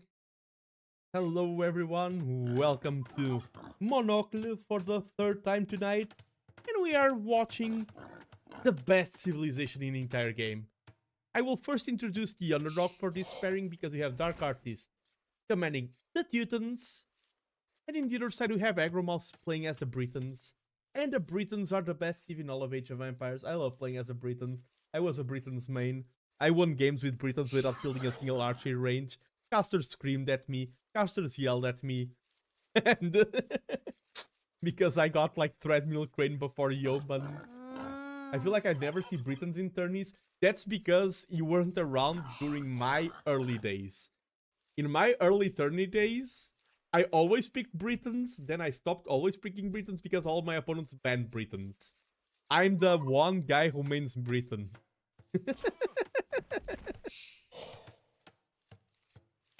I'm the one... I mean, a lot of people hate the Britons so as a civ in the game, so I feel like I'm quite detestable for that. But if... I would pick the Britons every time I had a chance on a tourney. I'm an archer player. I love to micro Briton archers. I feel like infantry that is now buffed complements the Briton archers greatly. Let's go for map gens. We have small tiles of gold in this map, but that they have quite a few amount of gold in them. We have all the fishing ship, the fishing, not the. Damn you, T90, always saying fishing ship. The shorefish on the outside. I wonder if they aren't... Okay, they are pushing here. Because sometimes one thing I would do, and I would recommend, is if you're too tired, don't try to push tier. If you feel like, oh, I usually push tier, but I'm so tired that I can't do it, it's okay to listen to yourself. Sometimes, by playing imperfect play, but listening to your own tiredness and exhaustion, you can save your attention span for other more important things. I barely see them on ladder 2. I feel like they're nerfed because they're so old. Yeah, and I think they have a reputation for a lot of things. I think nowadays they aren't placed high in tier lists. A lot of players are like, oh, it's just archer play, oh. bad sieve. It's like, oh, you're a Frank picker or a Britain picker. It means small brain.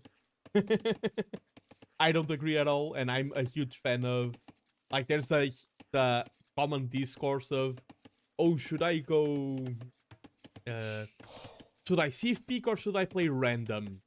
And some players will be really adamant on, oh, you should always play random, or I'm a you do you kind of person. As long as you doing you is not causing direct harm to others in a meaningful way, just enjoy the game as it's more fun for you. And I was a Britain sieve picker for quite a while. I also love the Ethiopians in the game, and I was a sieve picker. They kind of just die to skirm. No, because you can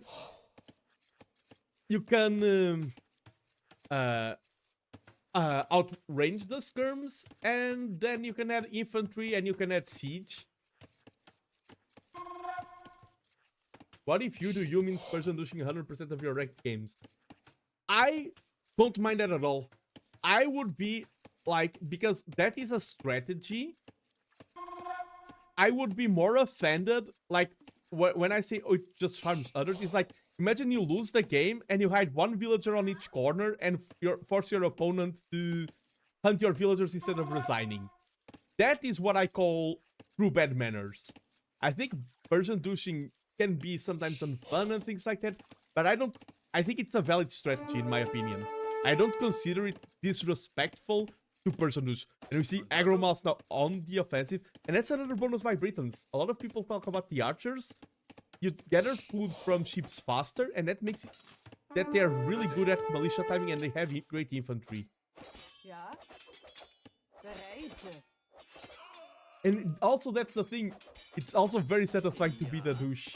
A person douche. At least one villager went down, but still a rough trade for aggro mouse. He's getting loomed. I would love to see. He had a setup the other time and didn't do it. I'd love to see a fast castle. Fast castle into crossbows that fire ICBMs.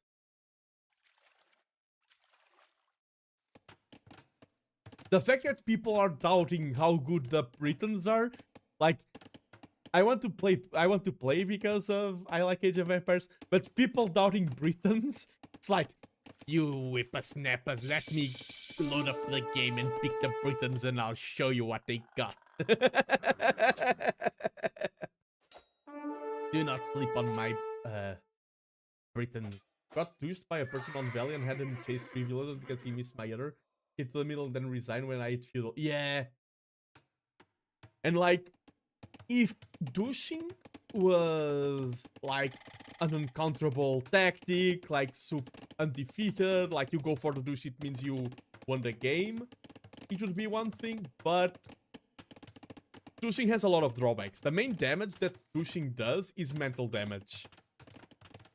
There's one reason why pros never do it. Because if you stay calm, most times the one who is douching is causing more damage to themselves than the opponent. The main advantage you gain from douching is that you are dictating the pace of the game.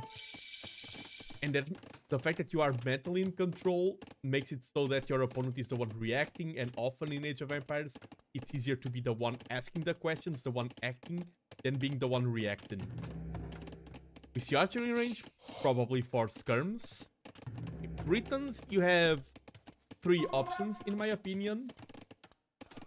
1 archery range, 1 blacksmith, and castle age. Like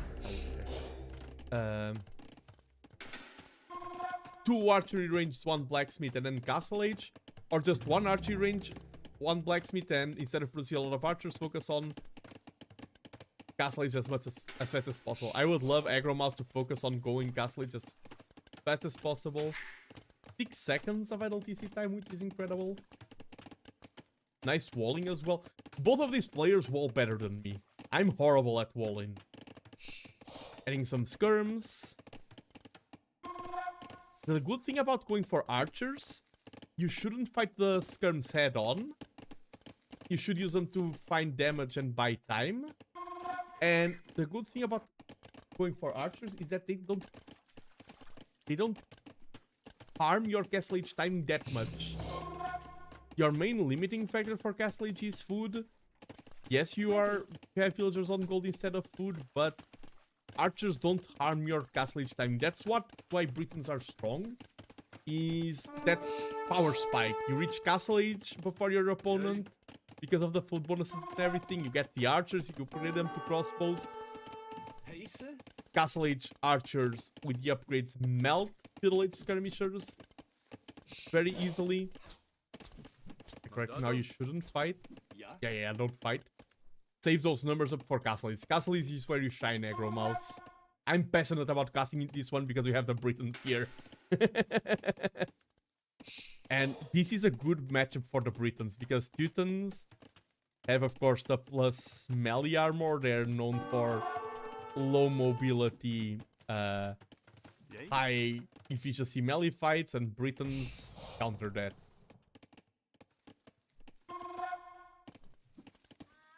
Avoid fighting.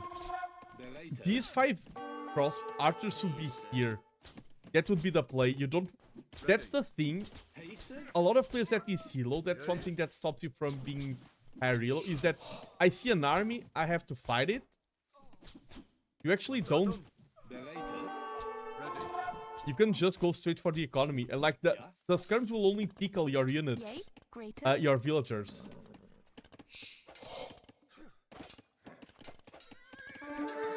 Oh, nice save there. Nice micro. Getting the weaker villager away. The spearmen are harassing the skirms. Aggro Mouse is getting petted archer. But once again, and this is kind of the pattern of these games. Dark Artist has a much better setup for Castle Age. I mean, you shouldn't... a strong word. You can avoid farming as much in this map by adding more meals around the base. But Dark Artist will reach the Castle Age soon. Dark Artist is playing all of these games very solidly. Even going for the skirmishers right away, like we are watching these as casters, as viewers, it's easy to remind, oh, it's the Britons. When you're playing the game, sometimes you go for one build and then you remember, oh yeah, it's the Britons, I forgot. It's very easy to have that happen to you in game. So Dark Artist is remembering to answer and respect your opponent, Steve. Fletching is in, so they should be efficient versus villagers. But there's too many skirms here. The KD is so much in favor for Dark Artist, and he's already on the way to Castle Age. This may be our second trio of the night. Aggro Mouse, you're Britons, I believe.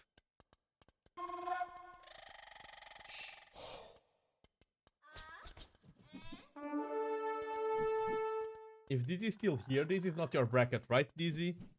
I hope this isn't your bracket. Because these players are playing like madmen. In the good way. No, okay. Not to judge your Age of Empires skills, Dizzy. But they are very solid. And now you would say, I'm actually the one above this.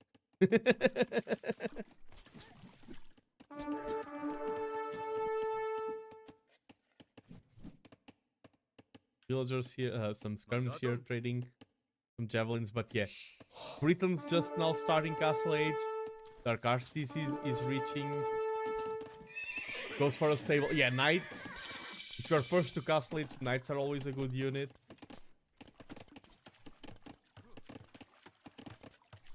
Respecting the opponent's pressure. Aggro Mouse does have a good eco, does have second archery, three archery ranges. Go for non-stop archer production and get the upgrade. This is the time where you just commit to archers. No more skirms, no more anything. All you need is archers and you'll be a happy player. Let's see what happens here. And it's funny, if you see my YouTube thumbnail, I opened a random match and took a screenshot from it. It's my YouTube thumbnail for Friday. It is this base. My YouTube thumbnail for Friday is Dark Artist's base in this matchup. Greeting?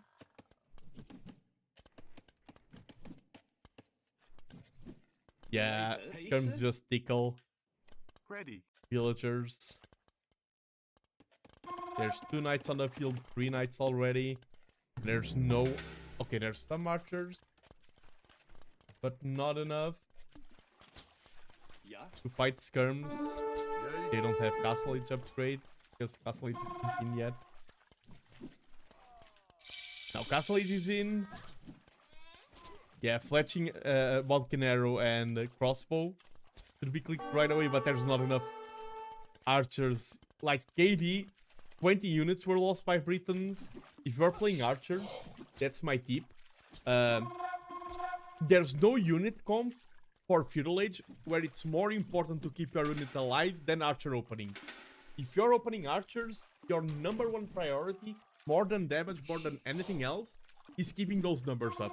All other openings you can afford to trade units. And now they have the 7 range already. They should melt the skirms, but they aren't in enough numbers to fight like the knights. If these were 12 archers, those knights would be absolutely useless. At this number, the knights do counter the archers to quite an efficient degree.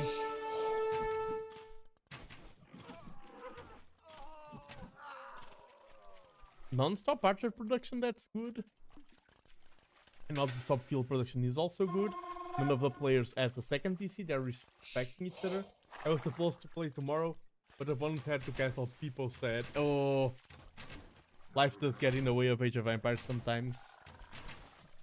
Aggro malls, yeah, your Britons, another advantage. Like, the Britons are just a snowball, like, so many bonuses. Best even the game. TCs are very cheap. Even if you're going military, you can afford to drop the TCs. I love dropping 2 TCs and a university to get ballistics. Ballistics will make you so much happier with this army comp. And these are starting to get enough numbers that they can soon fight knights quite easily. Good micro. And they should also melt villagers if they arrive forward.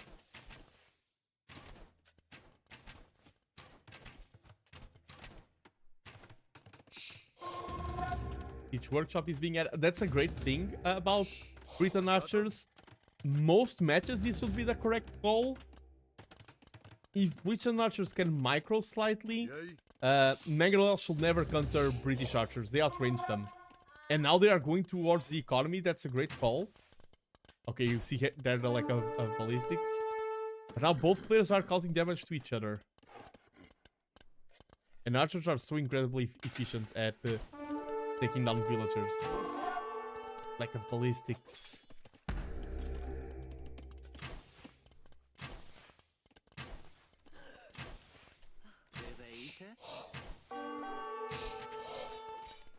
Yeah, you need to... The thing is, you're attacking, but you also need to react, you need to defend. And knights... Archers can cause a lot more damage, but knights are easier to raid. You can just rally point them there and let them do their thing. Well, archers... You can take down mangoes easily, but you need to be looking at them. You can melt a lot of villagers, but you need to be looking at them. The knights, you just click them and let them do their thing. Aggro mall spot wood, I like to play.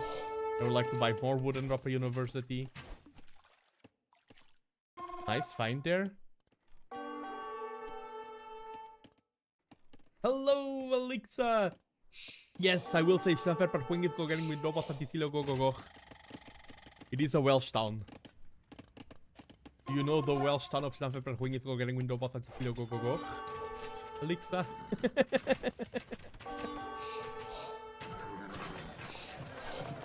Now you start having a mess of crossbows on defense, and you need to find these targets. That was fast, of course! Slamfer per winged forgetting robot fantastilio go go go. Ooh!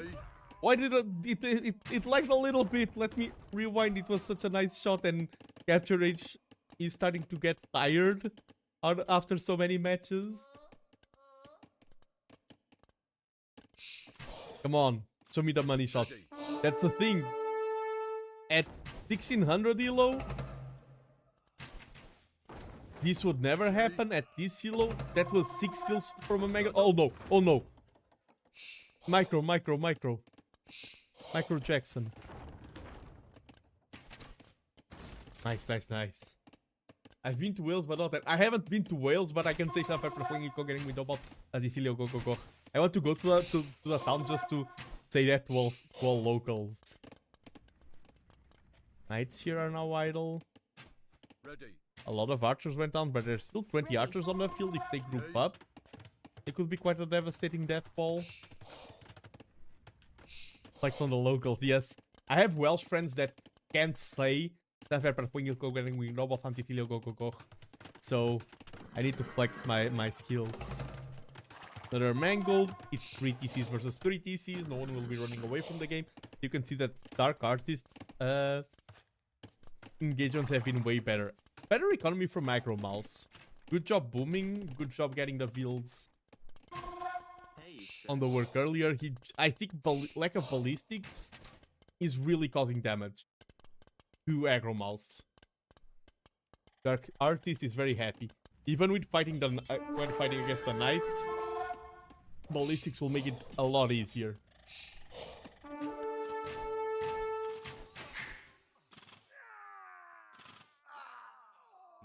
Yeah. Crossbows are hard to micro. That's one of the problems.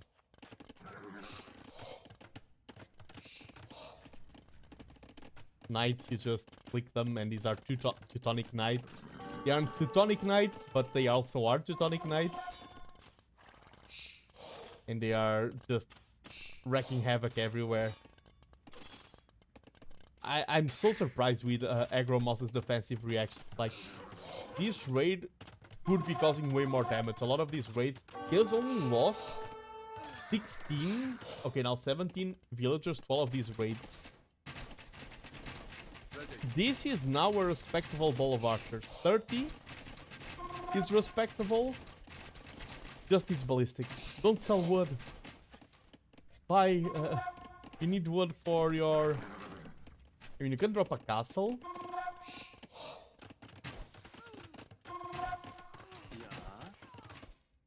I like the ram play. I really like the ram play there. Increase the amount of pressure that you're exerting. Nice reaction to the knights. That starts to be a... This is now scary. And a lot of the eco is geared towards wood and gold. So it's easy to keep the snowball going. It's easy to add more and more. Any knight that approaches this will only survive due to lack of ballistics. If you're watching this match, Aggro Mouse, please research ballistics. Oh! University was being built, but it got cancelled by the Dark Artist. Defensive. I like the defensive castle.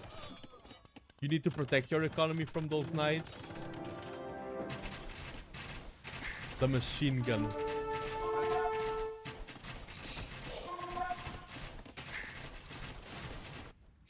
Taking down TCs. Both players, I love this base trade. Both players are just dealing a lot of damage to each other. That TC will crumble. A very central TC, and Dark Artist will be down to 2 TCs, but with a lot of working eco. Still behind in res collected. Going for more raids here, finds a juicy target in this wood line. But they are rallied forward, so it doesn't... they are going to that TC. Yeah, a few bikes at home would be great. Let's go! Ballistics is on the way, GG! Be careful! You can take that out. The thing is, with Mango Fight, the more scared you are, often the worse you play. You really need to build up confidence. And those knights would never reach the Mango with, but now ballistics will be on. And this is such a powerful death ball of army. If Aggro Mouse's only victory today, if this set goes to 1 and his only victory is with the Britons, I will be very happy. I mean, I won't be happy that he lost 2 games, but I will be happy for Dark Artists that he won 2, but I like to see Britons win. And now these, they will melt everything. Everything that is within vision of those archers will be melted in seconds. And Aggro Mouse should start thinking of Imp, to be honest. Keep adding villagers and then go Imp. You can add Yeoman if needed, but often just going Imp, Arb, and Thumb Ring is even better.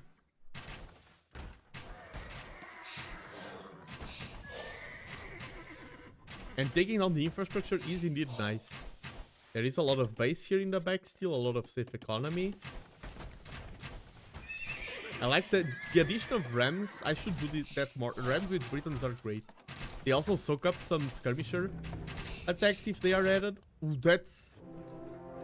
Who is you to build that? That's a lot of brave villagers. I like the addition of Wheelbarrow at this point of the game. Oh, do not separate them. What's got more range? Yeoman Arms or Crenellation Castle? I think Crenellation Castle has more range. Does Longbowman, Elite Longbowman has more range than Arb? I think still Crenellation. And yes, the villagers just walk through this. They are peaceful. And that castle will cause a lot of damage. Oof. Just walk forward, yes. The monk there will help with the knight. The castle is it within vision? It is within vision. But there's no... If there's a castle here, the best response would be Imp. Oof. Ooh, that can be... Man. That castle will get denied. That's a doubt castle. Not a doubt castle because it's not aggressive. And thank you. Ridiculous. Oh, and Dark Artist resigned. Here this castle was going up. I think he just resigned because of this pressure. And the army, I mean, the army count is very significantly behind. I do understand the resign. GG. And what did I tell you? Britons. Britons. Best team in the game. Yeah, good comeback. And also, it takes a lot of mental fortitude to be losing a series 2-0 and coming back. Britons for 100% win rate. Let's go. Probably they have 100% win rate for now.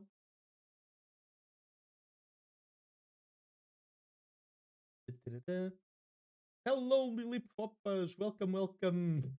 I'm just about to end the stream. Yeah, the crossbows are Briton crossbows are really strong. You really need to respect them and add a bunch of skirms, deal with them. And let's go to the group. And this was skill. Let me update the group here. So easy to use this thanks to Zeta2. And we have here... Okay, the match hasn't been uploaded to the system yet. But we can see there Dark Artist. Nutty is in this group as well. A very high Kuzbu. Kuz. Bear Skull. Oh, Pride is here. Nice, nice. And now I will end the stream for today. Let me see if there's anyone streaming Age of Empires. I still have some raiders that came from T90 to Bergwin to me. Let's see if I can find someone on Twitch that I can send you over to.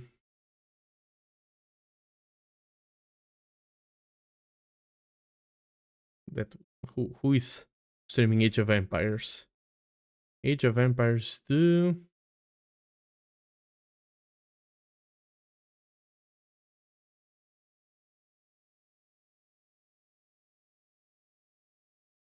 Hmm.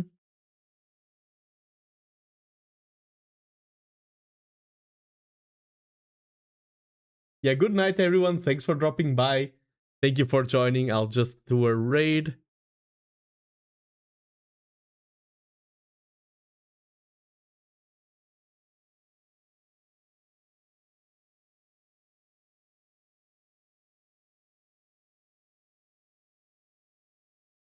Is Fire is he streaming in Portuguese or in English?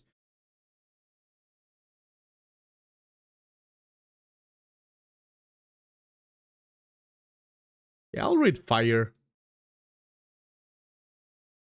Let's go. Send you over. He's playing some 1v1s here in AOE. And thank you very much. There will be more on my side this upcoming